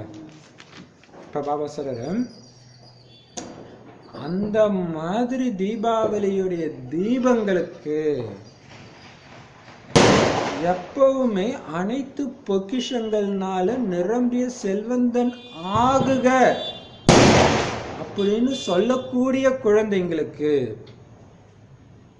எப்பொழுதும் அமர ஜோதி ஆகுக அப்படிங்கிற வரத்தை பெற்ற மற்றும் கொடுக்கிற குழந்தைகளுக்கு, எப்பொழுதும் ஒவ்வொரு ஆத்மாவுக்கும் சுபபாவனையின் பலனை மட்டுமே கொடுக்கக்கூடிய வரதானி மகாதானி குழந்தைகளுக்கு இல்லையா, சுபபாவனை மட்டுமே வைக்கக்கூடிய குழந்தை. இது பயங்கரமான தெய்வீக குணமா. சுபபாவனை சாதாரண விஷயம் கிடையாது இல்ல. வெறுப்பு பாவனை, சுபபாவனை, நடக்கிற போராட்டம் தான் எல்லாமே. எல்லாத்தையும் சுபபாவனையா மாற்ற முடியுதா? அப்ப அந்த மாதிரி வரதானி மகாதானி குழந்தைங்களுக்கு தான் பாப்தாதாவுடைய அன்பு நினைவுகள் மற்றும் நமஸ்காரம். இப்போ இதுல இன்னொரு டெஸ்ட் பேப்பர் ஒன்று இருக்குது. என்னன்னா, பாபாவுடைய ஞானத்தெல்லாம் பக்காவா சொல்றோம், எல்லாருக்கும் செய்தியெல்லாம் கொடுக்குறோம். கடைசி நேரத்துல எனக்கு இவன் எனக்கு ஹெல்ப் பண்ணல, சேவைக்கு தடங்கல் பண்ணான்ற அந்த உணர்வு வந்தாலே ஃபெயில் ஆயிடுங்க, என்னதான் பண்ணாலுமே. ஸோ அப்போ பண்ணும் பொழுதே நீங்க சேவை பண்ணும்போது தடங்கல் பண்றவங்களும் நல்லா இருக்கணும்னு நினச்சிக்கிட்டே நீங்க பண்ணணும். ஒரு வினாடி டெஸ்ட் பேப்பர்ல எங்க அடிக்குன்னே தெரியாது. அதுக்கு தான் அந்த இடத்த செதுக்கி விட்டு போறாரு. அதையும் கவனிச்சுக்கோங்க. சேவை மட்டும் செஞ்சா போதாது, சுபபாவனை இருக்குதா, வெறுப்பு பாவனை இருக்கா, வரக்கூடாது. அது என்னோட குழந்தை. இப்ப உங்களுடைய குழந்தை எப்படி வர அனுபவிப்பீங்களோ அதே மாதிரி எந்த குழந்தையும் இல்லையா இதுதான் பெரிய விஷயம் இல்லையா. அதான் பெரிய விஷயம். நிறைய பாபா குழந்தைங்க பாபா சுத்தமா இருக்க சொல்லி இருக்கிறாரு, நம்மளதான் சுத்தமா இருக்க சொல்றாரு, மத்தவங்கள கிடையாது. ஆனா நிறைய பாபா குழந்தைங்களுக்கு இந்த அழுக்கு சட்டை போடுறவங்களாம் பார்த்தா அப்படியே ஒரு மாதிரி பார்ப்பாங்க. ஆனா பாபா சொல்றாரு, நான் ஏழை பங்காளம், என் குழந்தை தான் இருக்கணும். அப்ப அந்த குழந்தைய கடைசி நேரத்துல நீங்க இல்ல நீ எல்லாம் வரக்கூடாதுன்னா முடிஞ்சு போச்சு, ஃபெயில் ஆயிடுச்சு. இப்போ எவ்வளவு பெரிய விஷயம். ஆனா நிறைய பேர் கண்டிப்பா ஃபெயில் ஆவாங்க இல்லையா. இந்த ஞானம் அந்த அளவுக்கு ஆழமா அதை புரிஞ்சுக்கிட்டு தாரணையில எடுத்துட்டு வரணும், இல்லைன்னா மாட்டிக்கும். சரி, அடுத்தது பாபா சொல்றாரு, பாபா நமக்கு அன்பு நினைவுகள் நமஸ்காரம் கொடுத்தாரு, நாமளும் பாபாவுக்கு அன்பு நினைவுகள் மற்றும் நமஸ்காரம். வீதிகாரியுடன் சந்திப்பு. பாப்தாதா இன்னைக்கு என்ன பார்த்துட்டு விசேஷமாக இன்று இப்பொழுது பிரம்ம பாபா பார்த்து கொண்டிருக்கிறார். இன்று பிரம்ம பாபாவுடன் ஜெகதம்பாவும் வந்திருக்கிறாங்க. மம்மாவும் வந்திருக்கிறாங்க, பிரம்ம பாபாவும் வந்திருக்கிறாங்க. பிரம்ம பாபா மம்மா இருவரும் என்ன பார்த்துட்டு இருக்கிறாங்க? இன்றைய நாளில் அம்மாவையும் நினைவு செய்யறாங்க இல்லையா? கரெக்டு தானே இல்லையா? ஜெகதம்பா ஸ்ரீலக்ஷ்மி கோயில், அம்மன் கோயில் எல்லாத்துலயுமே நினைவு செஞ்சுட்டு இருக்கிறாங்க. எனவே ஜெகதம்பாள் மற்றும் பிரம்மா பாபா என்ன பார்த்து கொண்டிருக்கிறார்கள்? இன்று விசேஷ ரூபத்தில் ஜெகதம்பாள் மற்றும் சைத்தன்ய எதிர்காலத்தில் லக்ஷ்மி ஆகுபவர் தன்னுடைய விசேஷ சகயோகிகள், தன்னை போன்று சகோதரி சகயோகி துணைவர்களை சந்திப்பதற்காக வந்திருக்கிறார். குழந்தை பருவத்தின் தோழிகள் தான் இல்லையா? குழந்தை பருவம் நினைவிருக்குது தானே? இன்று தன்னுடைய தோழிகளை பாப்தாதாவின் காரியத்தில் சகயோகம் கொடுப்பதில் எப்பொழுதும் வந்தேனையா கூறுங்களையா என்ற நடைமுறை பாடத்தின் காரியத்தை பார்த்து குஷி அடைந்து கொண்டிருக்கிறார். எவ்வளவு பெரிய விஷயம் இல்லையா? அப்ப எதிர்கால லக்ஷ்மி, இப்ப அவங்க யாரு? ஜெகதம்பா. அப்ப யார பார்க்க வராங்க அப்படின்னா விசேஷ சகயோகிகள். சகயோகிகள் அவங்கள மாதிரியே சகோதரிகளை பார்க்க வராங்களாம் அம்மா. ஏன்னா ஆரம்ப காலத்துல ஃப்ரெண்ட் இல்லை, அவங்களாம் தோழிகளா தானே இருந்திருப்பாங்க, இப்ப தாதிகளா இருக்கிறாங்க. அப்ப குழந்தை பருவம் ஞாபகம் இருக்குது தானே அப்படின்றாரு. அப்ப பாப்தாதாவுடைய காரியத்துல உதவி செய்யறதுல எப்பவுமே தோ வந்துட்டோம் பாபா, தோ வந்தேன் ஐயா, சொல்லுங்க என்ன பண்ணணும் பாபா அப்படின்னு டக்கு டக்குன்னு அவங்க சொல்றத நிறைவேற்றுற அந்த விசேஷ காரியத்தை பார்த்து அம்மாவும் குஷி அடைஞ்சிட்டு இருக்கிறாங்களாம். இன்னைக்கு தாய் தந்தை தன்னுடைய ராஜ வம்சத்தை பார்த்து கொண்டிருக்கிறார்கள். ராஜ சபை எதிரில் வருகிறது. எவ்வளவு அலங்கரிக்கப்பட்ட சபை! அஷ்ட தேவதைகள் அவங்க அவங்களுடைய சிம்மாசனத்துல அமர்ந்திருக்கிறாங்க. நீங்க எங்க அமர்ந்திருக்கிறீங்க? எவ்வளவு சேவையின் ஆசனத்தின் அருகில இருக்கிறீங்களோ அந்த அளவே ராஜ சிம்மாசனத்திலும் அருகில் இருக்கிறீர்கள்.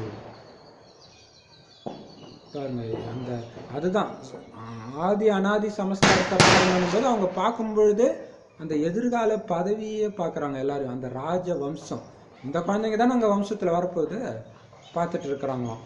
ஸோ ராஜ சபையை எதிரில் வச்சு பார்க்குறாங்க. இப்பெல்லாம் அலங்கரிக்கப்பட்ட சபையாக இருக்குது. அஷ்ட தேவதைகள், முதல் 8 ரத்தினங்கள் அவங்க அவங்களுடைய சிம்மாசனத்தில் உட்கார்ந்துட்டு இருக்கிறத பார்க்குறாங்களாம். நீங்க எங்க உட்கார்ந்து இருக்கிறீங்க? எப்படி தெரியும்? பாபா கேட்கிறாரா, 8 தேவதை உட்கார்ந்துட்டு இருக்கிறாங்க அவங்க சபையில, நீங்க எங்க இருக்கிறீங்க? அந்த சேர்ல இருக்கிறீங்களா அல்லது வேற இடத்துல இருக்கிறீங்களா? அப்ப அது எப்படி பாபா தெரிஞ்சுக்கிறது? அதுக்கு பாபா பதில் சொல்றாரு, நீங்க எந்த அளவுக்கு சேவையின் ஆசனத்தில் அருகில் இருக்கிறீங்களோ அந்த அளவு ராஜ சிம்மாசனத்திலும் மம்மா பாபாவுக்கு அருகில் இருப்பீங்க. அப்ப மம்மா பாபாவை சுத்தி அந்த 8 பேர் இருக்கிறாங்க இல்லையா? இப்ப பாபா சொல்றாரு, அப்ப இங்க பாபா பாப்தாதா மம்மா கூட அவங்களுடைய சேவைக்கு எந்த அளவுக்கு உதவியா இருக்கிறீங்களோ, அவ்வளவு நெருக்கத்துல அவங்களுக்கு சமமா உதவி செய்றீங்களோ அந்த அளவு ராஜ சிம்மாசனத்திலும் அவங்களுக்கு ஈக்குவலான பதவியில இருப்பீங்க. இங்க பொறுத்த வரைக்கும் உங்களுக்கு ராஜ சிம்மாசனம் இல்லை, நீங்க செய்யற தபஸ்யாவும் சேவையும் தான் உங்களுக்கு ஆசனம். இதுதான் அங்க என்ன ஆகுது, ராஜ்ய பாக்கியத்தின் சிம்மாசனமா மாறுது. நீங்க எந்த அளவுக்கு பாபா நினைவு கடுமையான உலகத்துல வந்து வைராக்கியம், எதன் மீதும் பற்று இல்லாத தபஸ்யா நிலையில் இருந்து சேவை செய்யறீங்களோ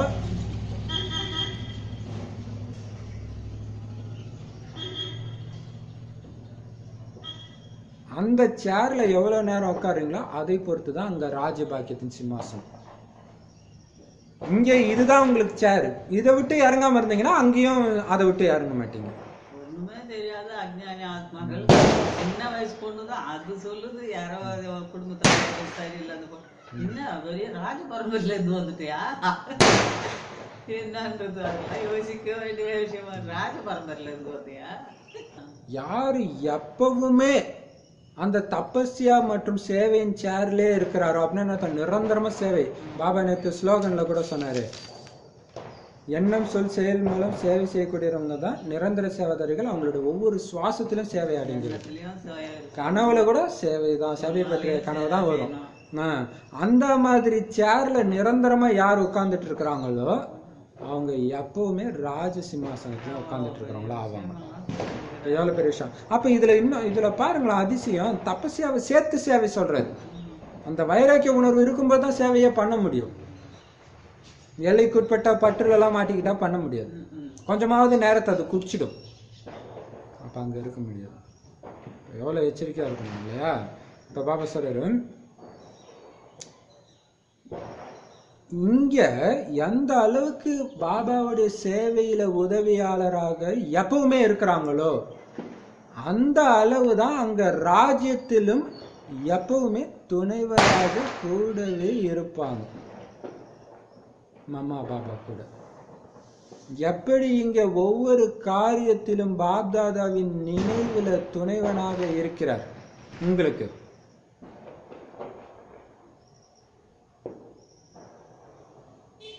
சாரி எப்படி ஒவ்வொரு காரியத்திலும் பாப்தாதாவுடைய நினைவுல இருந்துகிட்டு பாப்தாதா காரியத்துல துணைவனா இருக்கிறாங்களே, அதே மாதிரி அங்க ஒவ்வொரு காரியத்திலும் குழந்தை பருவத்துல தொடங்கி ராஜ்யம் செய்வதில் ஒவ்வொரு காரியத்திலும் உடன் இருப்பவராக இருக்கிறாங்க.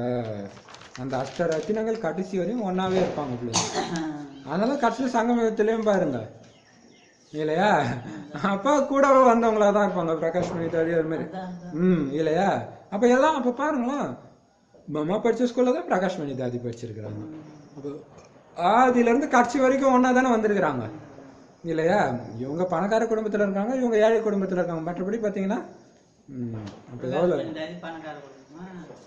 அம்மா அப்ப பாபா சொல்றாரு கடைசியில ஆச்சு, பட் அதுக்கு முன்னாடி இப்ப பாபா சொல்றாரு, ஆயுளிலும் தன்னை போன்றே இருப்பவர்கள். எனவே படிப்பிலும் விளையாட்டில் சுற்றி வருவதில் ராஜ்யத்தில் ஒவ்வொரு காரியத்திலும் தன்னை மாதிரியே கூட இருக்கும் துணைவர்களாக இருப்பாங்க. ஒருவேளை இங்க ஏதாவது காரியத்திலும் நினைவின் மூலம் துணைவராக ஆகுறாங்க அப்படின்னா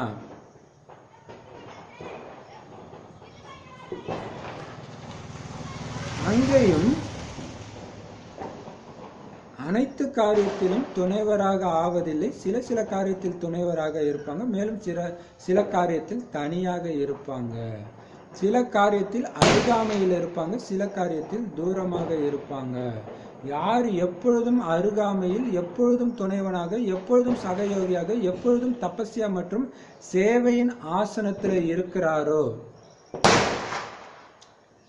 அவங்க அங்கேயும் எப்பொழுதும் உடன் இருக்கிறாங்க. அப்படி நினைவில் வருகிறது இல்லையா? எப்படி இங்க ஆன்மீக வாழ்க்கையில், ஆத்தியாத்மீக வாழ்க்கையில், சிறு வயது வாழ்க்கையிலிருந்து இறுதி வரை துணைவர்களாக இருக்கிறீங்க தான் இல்லையா? குழந்தை பருவத்தின் துணைவர்கள் இறுதி வரையிலும் துணைவர்கள். அதே போலவே பிரம்மா ரூபத்தில் யார் தொடக்கத்திலிருந்து இறுதி வரை ஒவ்வொரு காரியத்தில், ஒவ்வொரு சரித்திரத்தில், ஒவ்வொரு சேவையின் நேரத்தில் துணைவர்களாக இருந்தார்கள், அவர்கள் எதிர்காலத்திலும் துணைவர்களாக இருப்பார்கள். நல்லது பாருங்க, இது இப்ப பிரம்மா பாபாவோட சேர்ந்து செய்யற காரியத்துல குழந்தை பருவன்றது என்னன்னா, சிவபாபா எப்ப என்டர் ஆகுறாரோ அப்போ பிரம்மா பாபாவும் அப்ப குழந்தை தான் இல்லையா. ஸோ அப்போத்துல இருந்து அவருக்கு உதவியாளராக இருக்கிறவங்க அங்கேயுமே ராஜ்யத்தில் என்ன பண்ணுவாங்கன்னா ஒவ்வொரு காரியத்திலுமே அவங்க கூடவே இருப்பாங்க. இது எவ்வளவு பெரிய அதிசயம் இல்லையா? ஆயிலும் அதே மாதிரியே இருக்குமா, ஒரே மாதிரியே. அதே மாதிரி படிக்கும் போதும் ஒன்னா படிப்பாங்க, ஸ்கூல்ல விளையாடுறது எல்லாமே கூடவே இருப்பாங்களாம். ஒருவேளை இங்க இல்ல நீங்க போங்க, நான் மனசா சக்தி மட்டும் கொடுக்கறேன், நினைவின் மூலமா மட்டும் துணைவர் ஆகுறாங்க, ஸ்தூலமா வரலன்னா அங்கேயும் கூட தொடர்ந்து அவங்க கூட இருக்க மாட்டாங்க. அவ்வளவு பெரிய விஷயம் இல்ல. சில காரியத்துல துணையா இருப்பாங்க, சில காரியத்துல தனியா இருப்பாங்க, சில காரியத்துல கிட்ட இருப்பாங்க, சில காரியத்துல தூரமா இருப்பாங்க. யாரு எப்பவுமே துணைவனா, எப்பவுமே பாபா நினைவுல அருகாமையில இருக்கிறாங்களோ, மம்மாவுக்கும் பாபாவுக்கும் எப்பவுமே ஹெல்ப் பண்ற சகயோகிகளா யார் இருக்கிறாங்களோ, எப்பவுமே எல்லைக்கு அப்பாற்பட்ட வைராக்கியத்துல இருந்து சேவை சேவை சேவை அதான் என் மூச்சுன்னு அந்த சேர்ல உட்கார்ந்துட்டு இருக்கிறாங்களோ, அவங்க தான் எப்பயுமே இருப்பாங்க. இத சொல்லும் போது உங்களுக்கு அப்படித்தானே ஞாபகம் வருது. இப்ப நீங்க கடைசி வரையும் துணைவனா இருக்கிறவங்க அங்கேயும் அப்படிதான் இருப்பீங்க. அதே மாதிரி பிரம்மா ரூபத்துல யார் தொடக்கத்துல இருந்து இறுதி வரை ஒவ்வொரு காரியத்திலும் ஒவ்வொரு சரித்திரத்திலும் இல்ல, பிரம்ம பாபா செஞ்ச ஒண்ணு சரித்திரம் ஆயிடுச்சு. அதுல ஒவ்வொரு சேவையின் நேரத்திலும் யாரெல்லாம் துணைவர்களா இருந்தாங்களோ அவங்க எதிர்காலத்திலும் துணைவர்களாக இருப்பாங்க. நல்லது, சூப்பர் இல்லையா? டீச்சர்களுடன் சந்திப்பு. இது யாரோட சந்திப்பு தெரியுமா? தீதி தாதியுடன் சந்திப்பு. இது முடிச்சது. இவங்கெல்லாம் யார்? மாமா கூட இருந்தவங்க, பிரம்ம பாபா கூட இருந்தவங்க. அதான் சொல்றேன் இல்லையா? இப்ப பாபா சொல்றாரு டீச்சர்களுடன் சந்திப்பு. குஜராத்தின் உண்மையான சேவாதாரிகள், உண்மையான சேவாதாரி என்று கூறுங்கள் அல்லது ஆன்மீக சேவாதாரின்னு சொல்லுங்க, ரெண்டும் ஒண்ணுதான். யாரு? டீச்சர்கள். ஆன்மீக சேவாதாரின்னா சேவாதாரி என்றாலே உண்மையான சேவாதாரின் தான் அர்த்தம். குஜராத்தின் ஆன்மீக சேவாதாரிகளிடம் என்ன விசேஷம் இருக்குது தெரியுமா? குஜராத்தி டீச்சருக்கு என்ன விசேஷம்னா எவரெடி இருக்கும் உடனே ஏதோ வந்தம் பாபா சொன்ன உடனே டக்குன்னு செய்யுது. அப்படி இருக்கிறாங்க. ஸ்தூல சேவையிலயோ நீங்க எவரெடியா இருக்கிறீங்க. ஏன்னா சேவையின் என்னென்ன விதவிதமான சாதனங்கள் இருக்குதோ அதுல எங்க உழைப்பு இருக்குதோ அங்க சென்றடைபவர்கள். ஆனால் மனதின் எண்ணங்களிலும் எந்த எண்ணத்தை தாரணை செய்ய விரும்புறீங்களோ அதிலேயும் எப்பொழுதும் எவரெடியா இருக்கிறீங்களா? இல்லையா? மனதின் எண்ணத்துல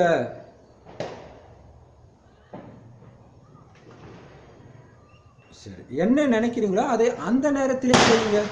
இதைத்தான் எவரெடின்னு சொல்ற. இதுதான் பெரிய விஷயம் இல்லையா? நினைக்கிறத அப்பவே செய்யுங்க. நினைக்கிறது நான் இவங்ககிட்ட கேட்கறது, நான் இப்படி பண்ணலாம்னு நினைக்கிறேன் சிஸ்டர், பண்ணலாமா? இல்ல இல்ல அதெல்லாம் நமக்கு ஒத்து வராது, போங்க போங்க. ஆனா இன்னொருத்தவங்க கிட்ட போய் கேட்கறது, இல்லப்பா இதெல்லாம் அதெல்லாம் முடியாது. இப்படி 10 பேர்கிட்ட கேட்டுட்டு இருந்தீங்கன்னா முடிஞ்சு போச்சு. நான் பாபா ஒரு வானில சொல்றாரு, உங்களுக்குள்ள ஒரு என்ன விசேஷ சக்தி இருக்குதோ அதை சேவையில ஈடுபடுத்துங்க. ஈடுபடுத்தவே இல்லைன்னா அந்த விசேஷம் உங்களுக்கு இருந்து என்ன பிரயோஜனம் இல்லையா? அதான் சூப்பரா சொல்றாரு. அப்ப நீங்க ஸ்தூலமா கூப்பிட்டா வந்துடுறீங்க, அதெல்லாம் ஓகே. ஆனா எங்க அழைப்பு இருக்குதோ அங்க நீங்க உடனடியா போயிடுறீங்க. சாரி, நான் இதை உழைப்புன்னு படிச்சுட்டேன்னு நினைக்கிறேன். சரி, அப்ப இந்த சேவைக்கு இங்க வாங்கன்னு கூப்பிட்டா டக்குன்னு போயிடுறீங்க. ஆனா உங்க மனசுல எண்ணங்கள்ல எந்த எண்ணத்தை நீங்க தாரணை செய்ய விரும்புறீங்களோ அதுவும் உடனடி அதுவும் எப்பயும் நீங்க எவரெடியா இருக்கணும். டக்குன்னு அந்த எண்ணம் தான் வரணும். சரி நமக்கு ஏன் இந்த வெறுப்பு உணர்வு வருது, வரக்கூடாது, நீங்களும் நல்ல குழந்தை தானே, டக்குன்னு தாரணை பண்றீங்க. அதுவும் எவரெடி ஆயிடுங்க. இல்ல கொஞ்ச நாள் கழிச்சு பார்த்துக்கலாம், போக போக அவங்க மாறினதுக்கு அப்புறம் பார்க்கலாம். எவரெடியா இருக்கிறீங்களா? என்ன நினைக்கிறீங்களோ அதை அந்த நேரத்திலே செஞ்சிடுங்க. இதைத்தான் எவரெடின்னு சொல்லுவோம். ஸ்தூலமா மட்டும் போய் செய்யறது மட்டும் எவரெடி கிடையாது. உங்க எண்ணங்களை பரிவர்த்தனை பண்றது, மாற்றம் செய்யறதுலயும் எவரெடியா இருக்கணும். அப்பதான் எவரெடி. மனதின் எண்ணங்களிலும் எவரெடி, சமஸ்காரம் மாற்றம் செய்வதிலும் எவரெடி, ஆன்மீக சம்பந்தம் மற்றும் தொடர்பு வைத்து நடந்து கொள்வதிலும் எவரெடி. எப்படி சூப்பரா சொல்றாரு இல்லையா? உங்களுடைய எண்ணங்கள்லயும் எவரெடி. சூப்பர் இல்லையா? இந்த எண்ணத்தை தான் நான் இப்ப உருவாக்கணும், முடியணும். அது இல்லையா? அவங்க இவ்வளவு துக்கம் கொடுத்துருக்காங்க, அவங்களுக்கு எப்படி நான் அமைதியை கொடுக்கறது? அப்ப விடுபடல, தபஸ்யா இல்ல இல்லையா? இப்ப பாபா சொல்றாரு, எந்த எண்ணத்தை உருவாக்குனீங்களோ அதை உருவாக்கிடணும். சமஸ்காரம் ஒத்து போகலையா அவங்களுக்கு ஏற்ற மாதிரி நீங்க மாறிடுங்க. அந்த மாற்றம் செய்யறதுல எவரெடியா இருக்கணும். அந்த மாதிரி எவரெடியா இருக்கிறீங்களா அல்லது நேரம் தேவைப்படுதா, நேரம் எடுக்குதா அது கொஞ்சம் நேரம் ஆகுதா? டக் டக்குன்னு மாற்ற முடியுதா? டக் டக்குன்னு மாற்றினீங்கன்னா எவரடி. சமஸ்காரத்தை அகற்றுவதில் மற்றும் சமஸ்காரத்தை ஒத்து போக வைக்கிறதுல நேரம் எடுக்குதா? இருக்கிறதுலே பெரிய பிரச்சனை தானே இல்லையா? இந்த தாரணை, யோகம் வருது, ஞானம் வருது, சேவை வருது, அந்த சேவையில வர சமஸ்காரம் முதல் தான் இல்லையா? அப்ப பாபா சொல்றாரு சமஸ்காரத்தை அகற்றுவதில் எது. அப்ப அவங்களுக்கு நீங்க செய்யற ஒண்ணு பிடிக்கலன்னா அதை மாத்திக்கிறதுல, அவங்களோட ஒத்து போக வைக்கிறதுல நேரம் எடுக்குதா? இதுலயும் எவரடி ஆகுங்க. ஏன்னா குஜராத்துடைய டான்ஸ் செம ஃபேமஸான டான்ஸ். குஜராத்காரங்களுடைய டான்ஸ் ஒன்று நடனம் ஆடுவது, இன்னொன்று நடனம் ஆடுவதில் இணைந்து ஒத்துப்போது. அநேகமாக இந்த தாண்டியா டான்ஸ்னு அவங்க சேட்டுங்க ஆடுறதா தான் நினைக்கிறாங்க. சரி, அப்போ அவங்க டான்ஸ் ஆடிக்கிட்டே இருப்பாங்களாம், மற்றவங்களுக்கு ஏற்ற மாதிரி அப்படியே ஒத்து போகிறது. அந்த கோலாட்டம் எல்லாமே பார்த்தீங்கன்னா அவங்களும் ஆடணும், மற்றவங்களுக்கு ஏற்ற மாதிரியும் ஆடணும். அப்போ தான் கரெக்டாக அங்கே அடிச்சுட்டு போய் இங்கே போய் அடிப்பாங்க, இப்படி அழகாக சுற்றி சுற்றி வருவாங்க இல்லையா? எப்படி டான்ஸ் ஆடுறதுல திறமை நிறைஞ்சவங்களா இருக்கிறீங்க, அதே மாதிரி தந்தையோடு சமஸ்காரத்தை இணைப்பதிலும், உங்களுக்குள்ள உயர்ந்த சமஸ்காரத்தை இணைப்பதிலும் திறமை நிறைந்தவர்களாக இருக்கிறீங்களா? பாருங்க, பாபா சமஸ்காரம் மாதிரி உங்க சமஸ்காரத்தை இணைச்சிக்கிறதுலயும் உங்களுக்குள்ள இருக்கிற சமஸ்காரம் இருக்குது, அதை இணைக்கிறதுல திறமை நிறைஞ்சவங்களா இருக்கீங்களா? இந்த டான்ஸ் ஆட முடியுதா? ஏன்னா பாபா அந்த ராசலீலா டான்ஸ் என்ன சொல்லுவாரு, ஒருத்தர் ஆடி இன்னொருத்தர் வேற மாதிரி ஆடினா பார்க்க நல்லா இருக்காது. அதே மாதிரிதான் இங்க சமஸ்காரம்ன்றது வந்து ஒத்து போற மாதிரி டான்ஸ் ஆடணும். அதுலயும் திறமை நிறைஞ்சவங்களா இருக்கிறீங்களா? ஏன்னா இன்னைக்கு வானிலை ஒவ்வொரு லைனுமே வெவ்வேறு மாதிரி தான் வலிச்சு வலிச்சு வருது இல்ல, ஸ்ட்ரைட்டாவே வர மாதிரியே இல்லை. சமஸ்காரத்தை இணைத்து ஒத்து போக வைப்பது தான் மிகப்பெரிய நடனம். அந்த டான்ஸ் யார வேணாலும் கத்துக்கலாம், அது ஒண்ணும் பெரிய விஷயம் இல்ல. சமஸ்காரம் அவரை வந்து எல்லாருக்குமே பிடிக்கணும், அப்படி ஒத்து போக வைக்க முடிஞ்சா அதுதான் மிகப்பெரிய நடனம். அந்த மாதிரி நடனம் ஆடுறீங்களா? சூப்பர் டான்ஸ் இல்லையா? பாபா இந்த கடைசி இதுக்கு முன்னாடி போன பாபா மீட்ல என்ன டான்ஸ் ஆட சொன்னாரு? பாபா மீட்ல அமைதி டான்ஸ் ஆடுங்கன்னாரு. இங்க சமஸ்காரத்தை ஒத்து போற, சமஸ்காரம் ஒத்து போனாதானே அமைதி வரும், அமைதியில இருந்தாலே ஒத்து போயிடும் இல்லையா? அந்த மாதிரி நடனம் ஆடுறீங்களா? இன்னைக்கு நீங்க எல்லோருமே இப்பவே நாங்க அனைவரும் எப்பவும் சமஸ்காரத்தை இணைத்து நடனம் ஆடிக்கொண்டே இருப்போம்ன்ற எண்ணத்தை வைங்க. எங்களுக்குள்ள சமஸ்காரம் ஒத்து போகாம இருக்காது, நாங்க எங்களுக்குள்ள சமஸ்காரத்தை இணைச்சு நடனம் ஆடிக்கிட்டே இருப்போன்ற எண்ணத்தை வைங்க. இன்றைய தினம் லக்ஷ்மியின் கூடவே உங்களுக்கும் தான் பூஜை நடக்குது, அம்மன் கோயிலும் பூஜை நடக்குது. ஏன்னா தாயின் கூடவே குழந்தைகளுக்கும் நடக்கிறது. எல்லா கோயிலுமே நடக்குது இல்லையா? எந்த ரூபத்துல நடக்குது தெரியுமா?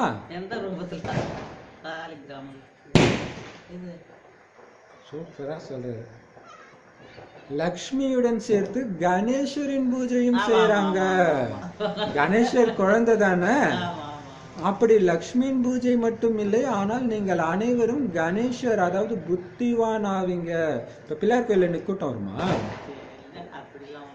சரி, 3 காலங்களின் ஞானம் நிறைந்தவர், அதுதான் கணேசர். முக்காலத்தை உணர்ந்தவர். புத்திவான் இல்ல கணேசன், புத்தி விநாயகர் சித்தி விநாயகர் சொல்லுவாங்க இல்லையா? யமனுக்கே டேக்கா கொடுப்பாருல, நாளைக்கு வந்துட்டு. அதாவது என்னன்னா அது மாயாவுக்கு கொடுக்குற டேக்கா. நாளைக்கு வா நாளைக்கு வா, எனக்கு டைம் இல்லை. ஏன் டைம் இல்லை? சேவையில பிஸி. அது பார்த்துட்டு போயிடும். ஞானம் நிறைஞ்ச குழந்தைகிட்ட வர்றது கூட தைரியம் வைக்காதுன்னு சொன்னார் தெரியுமா? அவர்தானோ இப்ப பாபா சொல்றாரு, 3 காலங்களின் ஞானம் நிறைந்தவர் நீங்க. இதத்தான் கணேசர் அதாவது புத்திவான் அறிவாளின்னு சொல்றது. மேலும் கணேசரைத்தான் விக்ன விநாசக் அதாவது தடைகளை அழிப்பவர்னும் சொல்றாங்க.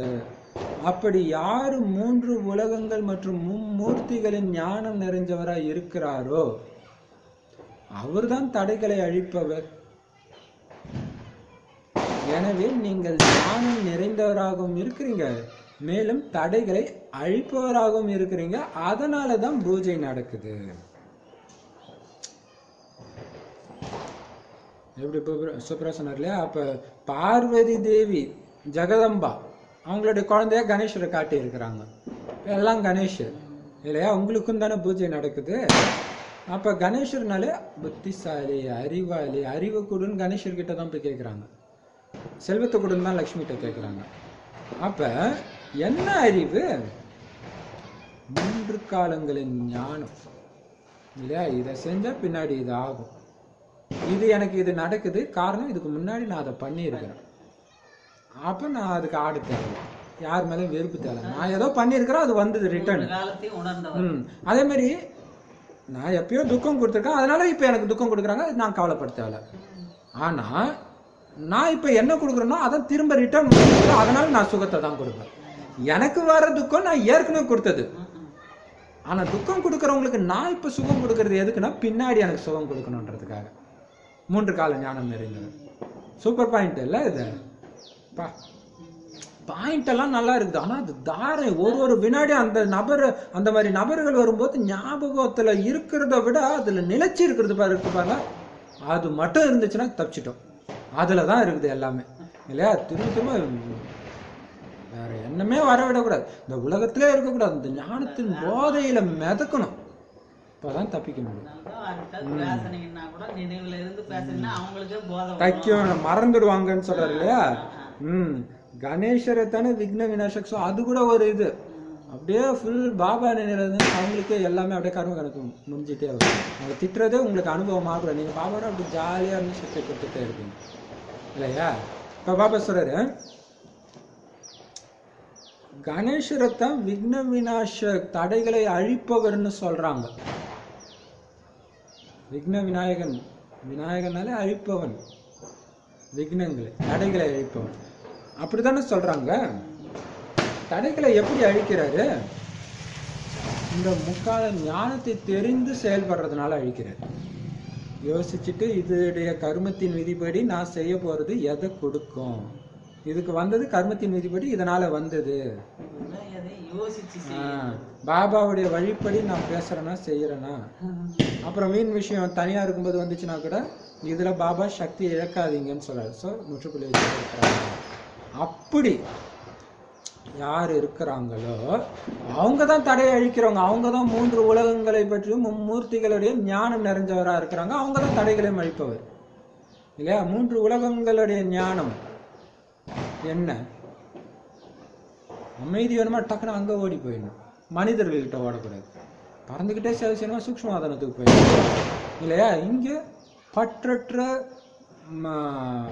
அம்மனாக வரணும், சுடுகாட்டுல கணவன் சிவனோட வரும். ஸோ இந்த 3 உலகத்துல எப்படி எப்படி நடந்துக்கணும்ன்ற உணர்வும் இருக்கணும்.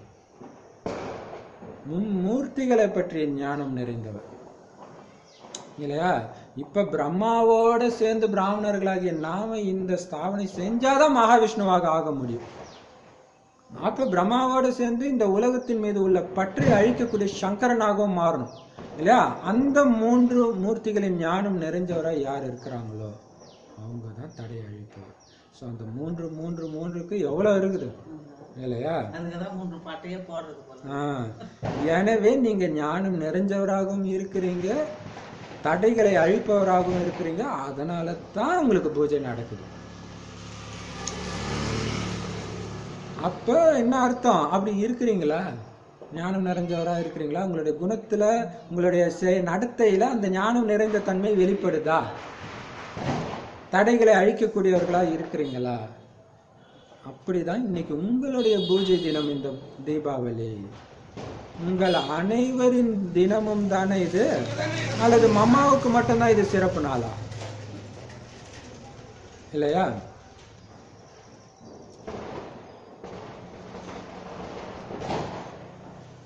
உங்களின் பூஜை தினம் உங்கள் அனைவரின் தினம். எனவே எப்பொழுதும் எந்த ஒரு சூழ்நிலையிலும் தடை ரூபமாகாம தடைகளை அழிப்பவராகுங்கள். அதுதான் பெரிய விஷயம். ஒருத்தர் சேவை செய்யறாங்கன்னா சரி அதை இப்படி பண்ணலாம் இப்படி பண்ணலாம் அப்படி பண்ணிட்டு போயிட்டே இருக்கணும். இல்ல அது ஒத்து வர, ஐயோ அதெல்லாம் முடியவே முடியாதுப்பா இப்படியே சொல்லிட்டு இருப்பாங்க இல்லையா. நாம அதை பண்ணக்கூடாது. மற்றவங்க பண்ணா பண்ணிட்டு போயிட்டாங்க, நாம எதுக்குமே தடை ரூபமாகாம தடையை அழித்து அந்த சேவையை செஞ்சு காட்டணும். அப்படி ஆகுங்க. ஒருவேளை வேற யாராவது தடை ரூபமா உங்களுக்கு ஆகுறாங்கன்னா என்ன பண்றது? நான் தடை ஏற்படுத்தல, எனக்கு தடை ஏற்படுத்துறாங்கன்னா தடைகளை அழிப்பவராகி விடுங்கள் இல்லையா. என்ன பண்ணா அதுல இருந்து வந்துடலாம் இல்லையா. அவங்கள கொஞ்சம் மகிமை பாடினா அவங்களே வழி விட்டுருவாங்க, இல்லைன்னா அவங்கள விட்டு விலகி போயிட்டே இருங்க. முட்டி மோதிக்கிட்டும் இருக்க தேவையில்ல. நமக்கு தேவை சேவை நடக்கணும். ஸோ தடைகளை அழிப்பவராகிடுங்க. பிறகு தடைகள் அழிஞ்சிடும். அந்த மாதிரி சூழ்நிலை இருக்குது, அந்த மாதிரி பிரச்சனைகள் இருக்கிறது. எனவே இதை செய்ய வேண்டியதாக ஆனது என்ற இந்த வார்த்தைகள் தடைகளை அழிப்பவருடைய வார்த்தைகள் கிடையாது. தடைகளை அழிப்பவர் சூழ்நிலையையும் பிரச்சனைகளையும் மாற்றம் செய்பவர். நீங்க அந்த மாதிரி தடைகளை அழிப்பவர் தானே இல்லையா. இது ஆச்சு இப்படி எல்லாம் பண்ணலாம்னு நினைக்கிறோம், ஆனா இது மாதிரி இருக்குது சூழ்நிலை, அதனால முடியல இப்படி சொல்லிட்டு இருக்கிறீங்களா, புலம்பிட்டு இருக்கிறீங்களா. அவங்க தடைகளை அழிப்பவர் இல்ல, பாபா சொல்றது எனக்கு சொல்றாரு, அப்படி புரிஞ்சுக்கணும். நீங்க தடைகளை அழிப்பவருடைய வாயில இருந்து இந்த சூழ்நிலை அதனால முடியல, இந்த சூழ்நிலை அதனாலதான் இந்த சேவை நடக்கல, எவ்வளவு வழி இருக்குது பாபா சொல்றாரு இல்லையா. இங்க இல்லைன்னா அங்க இருக்குது, உலகம் ஃபுல்லா இருக்குது. ஸோ உங்க வாயில இருந்து இதனாலதான் நான் செய்யல, எனக்கு வீட்டில் வந்தவனா இருக்குது, அங்க தடை போடுறாங்க இங்க தடை போடுறாங்க, இது தடைகளை அழிப்பவருடைய வார்த்தை கிடையாது. நீங்கள் ஏன்னா தடைகளை அழிப்பவர் சூழ்நிலையை மாற்றம் செய்யக்கூடியவர், பிரச்சனைகளை மாற்றம் செய்பவர். அவங்களுக்கு வழிதான் தெரியும், தடை தெரியாது இல்லையா. அப்படியே ஒரு இடத்துல போய் 2 பேர் நின்றுட்டு நான்ப்பா நாலா பக்கமும் சவுண்டா இருக்கு எப்படிப்பா வெளியே போறது, ஆனா ஒருத்தருக்கு ஒரு பக்கம் வழி இருக்குது, அவருக்கு அந்த வழி மட்டும்தான் தெரியுது, இவருக்கு தடை மட்டும் தெரியுது. வழி பார்த்துட்டு போயிட்டே இருங்க, முடிஞ்சு போச்சு இல்லையா. அதுதான் இப்ப பாபா சொல்றாரு, குஜராத் மாநிலம் மட்டும் ஒருவேளை விக்ன விநாசகா ஆகிடுச்சுன்னா பிறகு எந்த விதமான தடையின் பேச்சே இருக்காது. இப்ப பாபா பாருங்க, அங்க ஏதோ ஒன்று நடக்குது, அது சொல்றாரு அழகா இல்லையா.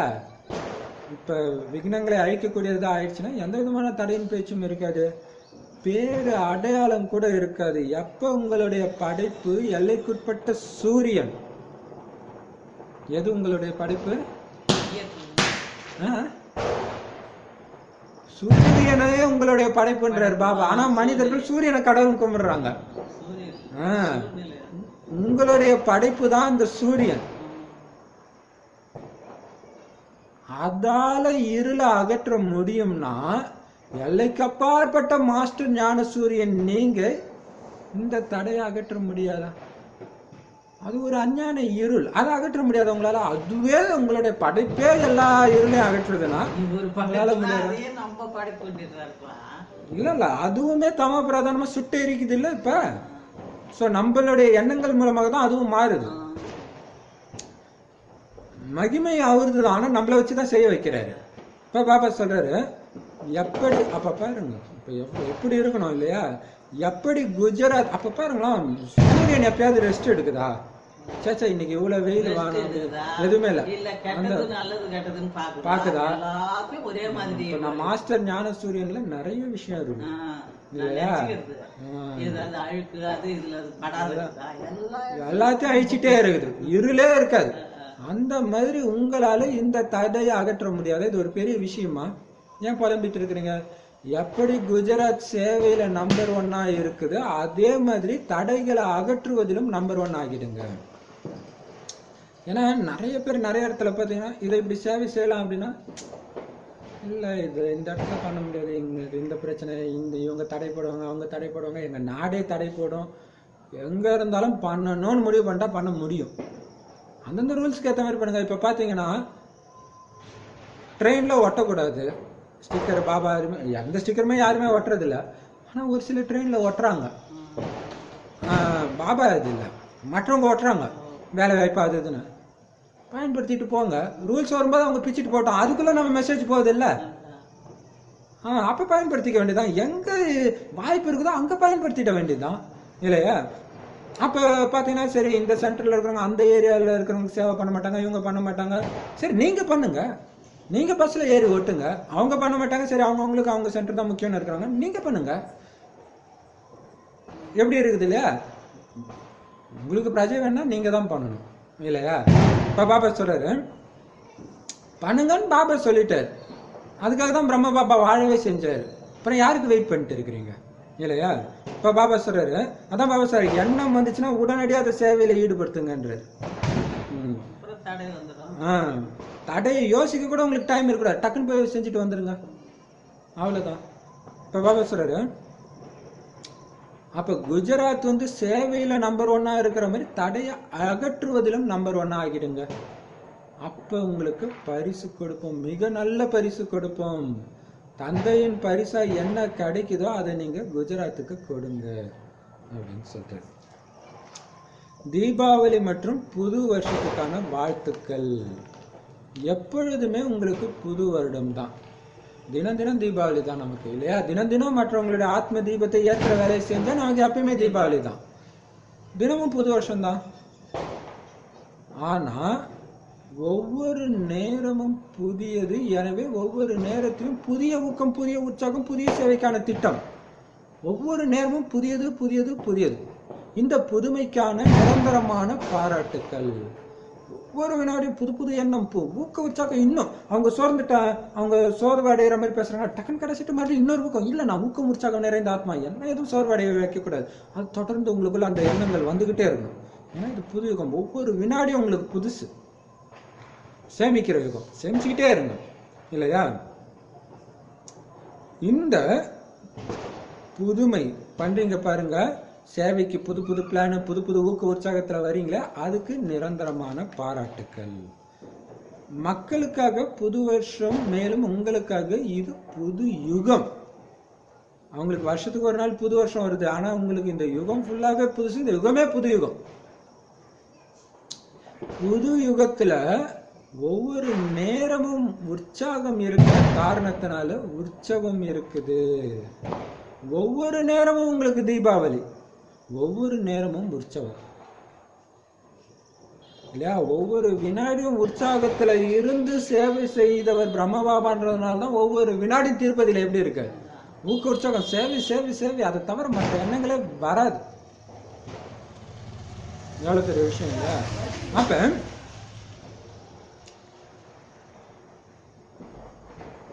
அதனால்தான் உற்சவமும் ஒவ்வொரு நேரமும் இருக்குது. ஒவ்வொரு நேரமும் தீபாவளி, ஒவ்வொரு நேரமும் உற்சவம் உங்களுக்கு. ஏன்னா உற்சவத்தின் அர்த்தமே உற்சாகம் ஊட்டக்கூடியது. அட என்னப்பா நல்ல நாளா அதுமா திட்டிட்டு கிடக்குற அப்படின்னு சொல்றாங்க. அப்ப நல்ல நாள், உற்சவ நாள் அப்படின்னாலே உற்சாகம் கொடுக்கக்கூடிய நாள். அதுல எதுக்கு தடை, வீணான விஷயம்? அதெல்லாம் விஷயம் போயிட்டே இருங்க இல்லையா? இந்த பிராமண வாழ்க்கை தான் உங்களுக்கு உற்சாகம் ஊட்டக்கூடிய வாழ்க்கையே. இதுல கிடைக்கிற குஷி, கோடி ரூபாய் சம்பளம் வாங்குறவனு கூட கிடைக்காது. கரெக்டா நீங்க இந்த வாழ்ந்தீங்கன்னா, பிராமண வாழ்க்கை கரெக்டா பாபா சொல்ற மாதிரி சேவையே நினைவு இதுலயே மூழ்கி இருந்தீங்கன்னா, இந்த குஷி உங்களுக்கு எங்கேயுமே கிடைக்காது. உற்சாகம் துள்ளி குதிப்பீங்க. அதுல இந்த பிராமண வாழ்க்கையில ஒவ்வொரு வினாடியும் உங்களுக்கு உற்சாகம் ஊட்டக்கூடியது. அதுல ஒவ்வொரு நேரமும் குஷியின் ஊஞ்சல்ல ஆடிக்கிட்டே இருங்க. பிராமணன் அதான் பாபா சொல்றல, துக்கம் கொடுக்கவும் கூடாது, உங்களுக்கும் கொடுத்துக்க கூடாது. அதை பத்தி சிந்திக்கவே செய்யாதீங்க. நடந்து முடிஞ்சது நாடகம் சிந்திக்காதீங்க. ஏன்னா மற்றவங்களுக்கு துக்கத்தை கொடுக்கறது எப்படி பாபாவுக்கு கெட்ட பேரோ நிந்தனையோ, அதே மாதிரி உங்களுக்கு நீங்க துக்கம் கொடுத்தீங்க கவலைப்பட்டீங்கனாலும் பாபாவுக்கு நிந்தனை தான். ஏன்னா கடவுளுடைய குழந்தை, ஒரு ராஜாவுடைய மனைவி அழுதா ராஜாவுக்குள்ள அசிங்கம். அதனால பாபா சொல்றாரு, குஷின்னு ஊஞ்சல்ல ஆடிக்கிட்டே இருங்க. அதுக்கு தான் நீங்க பிராமணா பிறந்தீங்க. என்ன பாபா பண்ண, நீ குஷியா இரு. அது எப்படி பாபா முடியலையே? குஷியா இருக்கிறதுக்குன்னு உனக்கு சேவை செஞ்சிடறேன், அதை செய்ய வரும். அதை செய்ய மாட்டோம், விட மாட்டேங்குதுன்னா அதான் விட்டா விடுபடுறோம்னு பாபா வேற சொல்லிட்டாரு இல்லையா?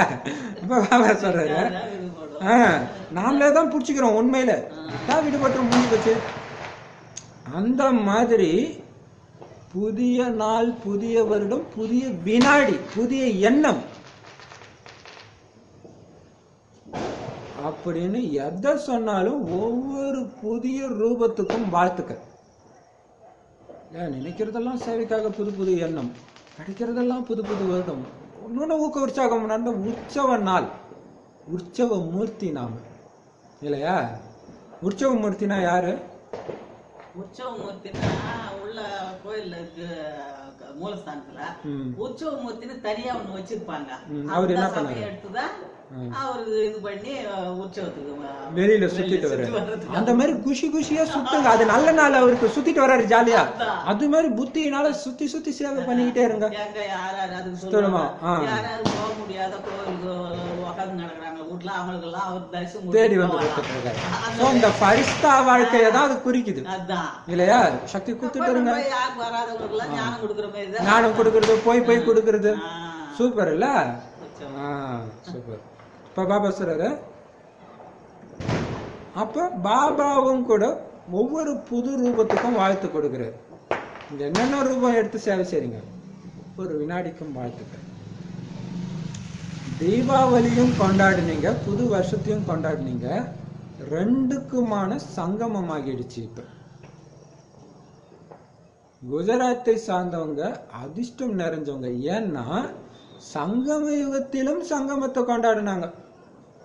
நல்லது, அழியாத வாழ்த்துக்கள் இல்லையா? 2 வருஷத்துக்கான சங்கமம் ஆயிடுச்சு. தீபாவளிக்கும் புது வருஷத்துக்கும் இடைப்பட்ட டைம்ல இருக்காது. ஒருவேளை தீபாவளி முடிஞ்சு இருக்கும்னு நினைக்கிறேன், புது வருஷம் வரப்போறதுக்குள்ள இருக்கு. ஏன்னா 10வது மாசம் வாணி, அப்ப தீபாவளி முடிஞ்சிருக்கும் அப்படின்னு நினைக்கிறேன். ஸோ ரெண்டுத்துக்கும் சேர்த்து சங்கமயுகத்துல ஒரு சங்கமமா 2 விழாவை ஒன்னா கொண்டாடிட்டாங்க. அதனால அழியாத வாழ்த்துக்கள் அப்படின்னு சொல்லி வாங்கி முடிச்சுட்டு, வரதானம் தன்னுடைய அனாதி ஆதி ஸ்வரூபத்தின் நினைவு மூலம் பந்தனமற்றவராகும் மற்றும் ஆக்கக்கூடிய மர்ஜீவாகுங்கள். சூப்பர் பாயிண்ட் இல்ல? தன்னுடைய அனாதி ஆதி ஸ்வரூபத்தின் நினைவு மூலம் பந்தனமற்றவராகவும் ஆகணும், மற்றவங்களையும் பந்தனமற்றவரா ஆக்கணும். அப்படிப்பட்ட மர்ஜீவாகுங்கள். மர்ஜீவானா என்னது?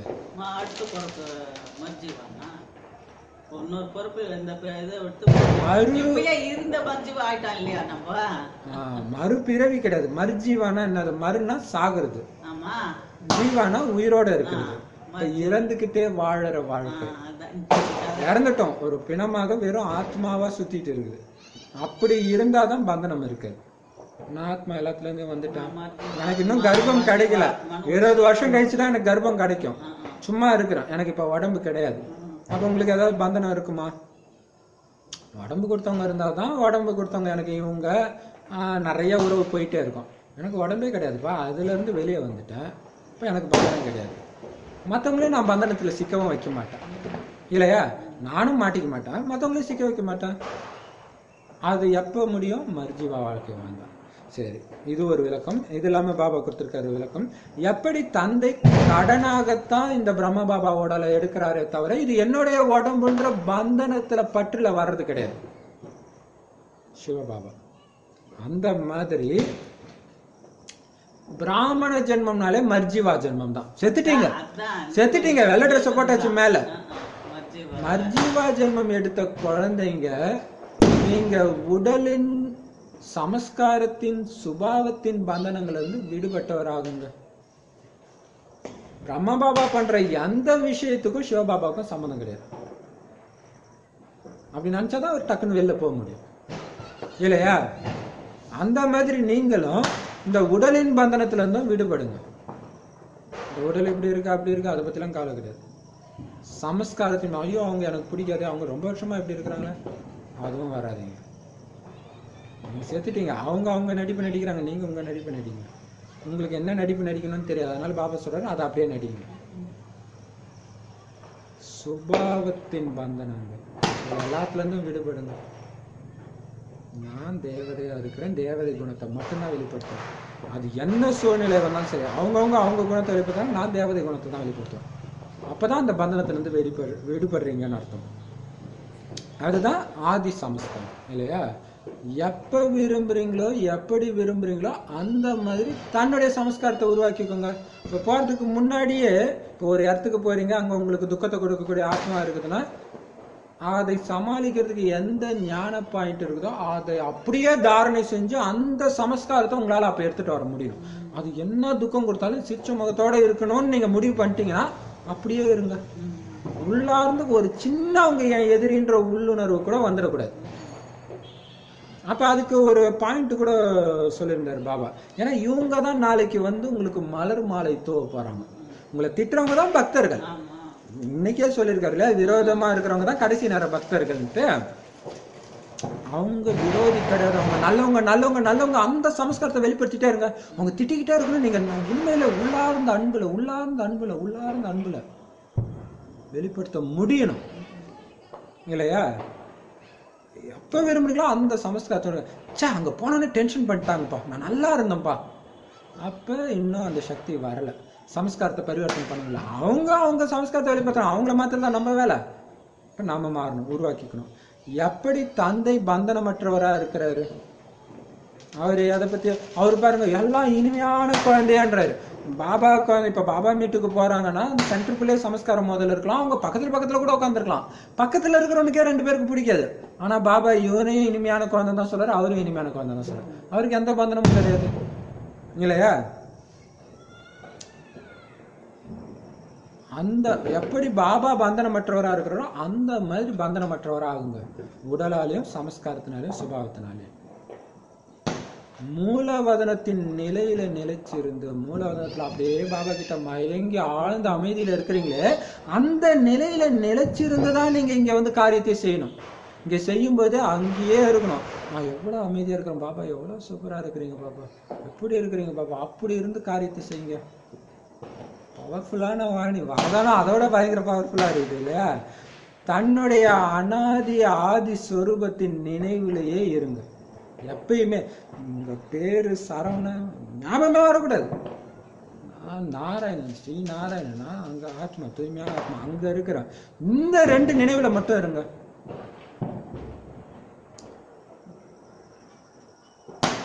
அப்ப இங்க என்ன வேலை? அவதரிச்சிருக்கிறேன், அங்கதான் இருக்கிறேன்.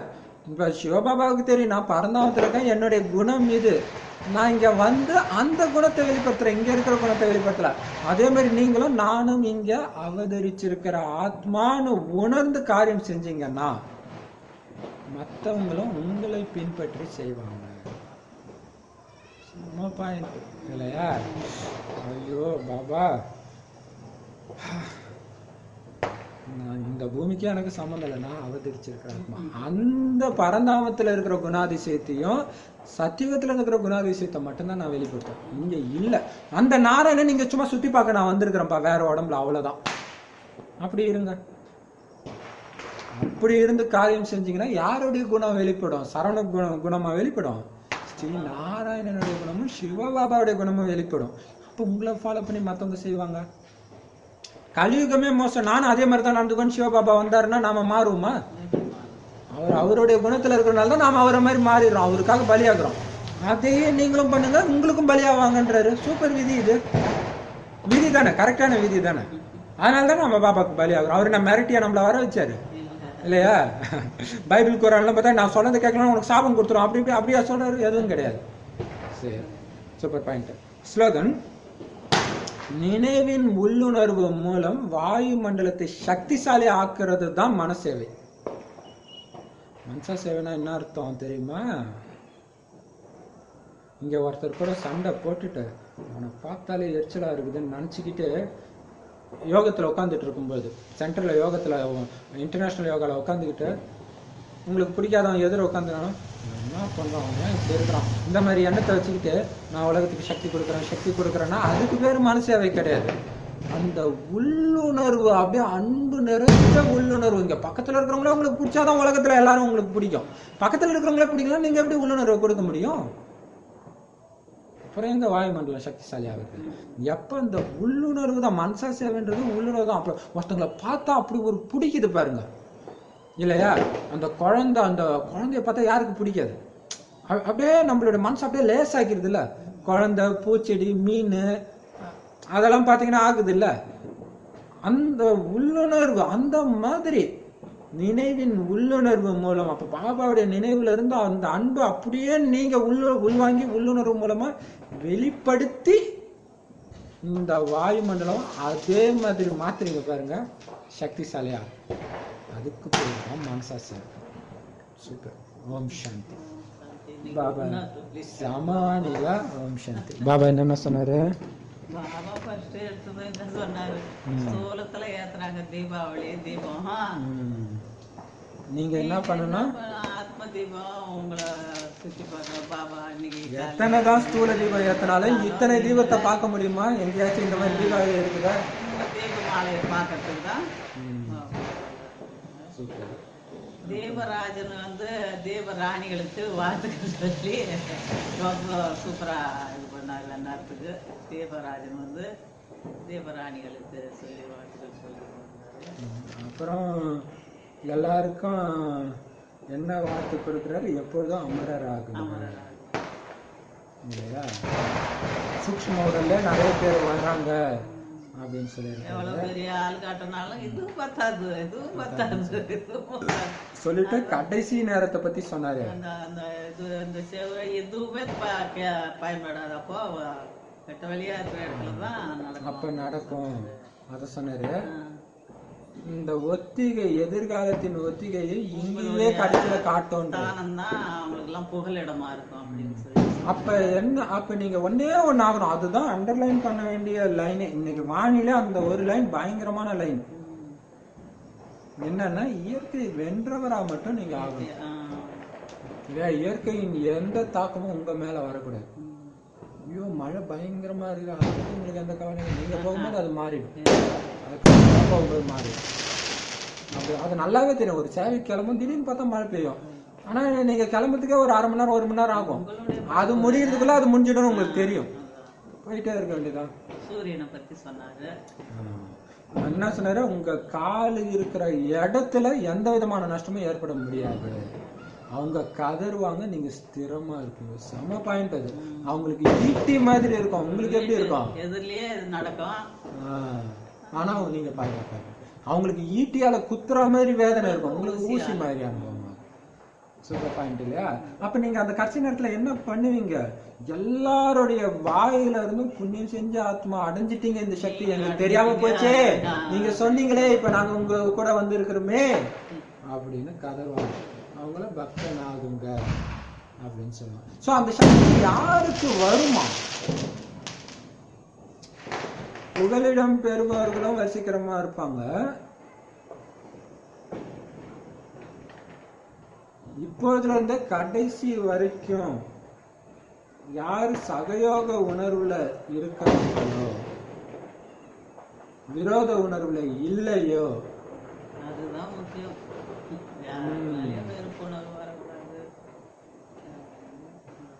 அப்ப அந்த மாதிரி அந்த சகயோக உள்ளுணர்வு, விரோத உணர்வுக்கு பதிலாக சகயோகத்தின் உணர்வும், எல்லோரையும் நல்லவங்களா பார்க்கக்கூடிய அந்த சுபபாவனை உணர்வும் உள்ள அந்த செயல் தான் கடைசி நேரத்துல இயற்கையை பரிவர்த்தனை செய்ய முடியும் இல்லையா? அவங்கதான் முன்வரிசை எண்ணை பெறுவார்கள்.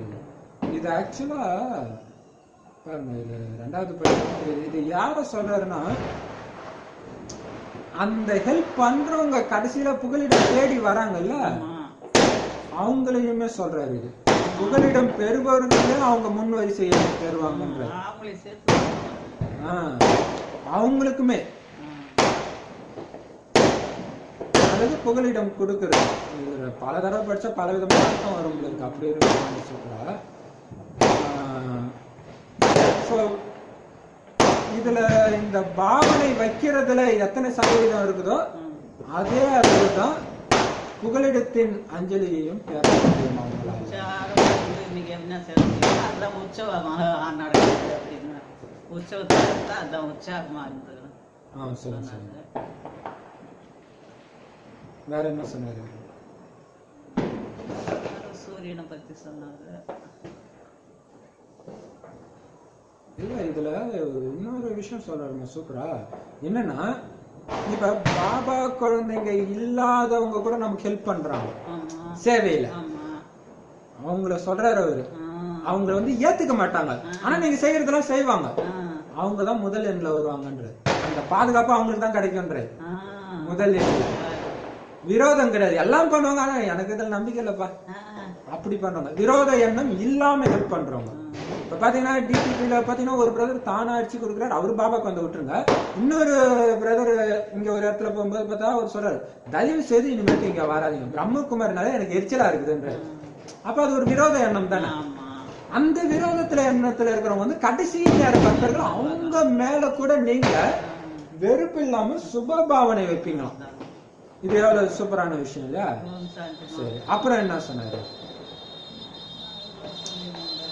அந்த சரி, ஓம் சாந்தி.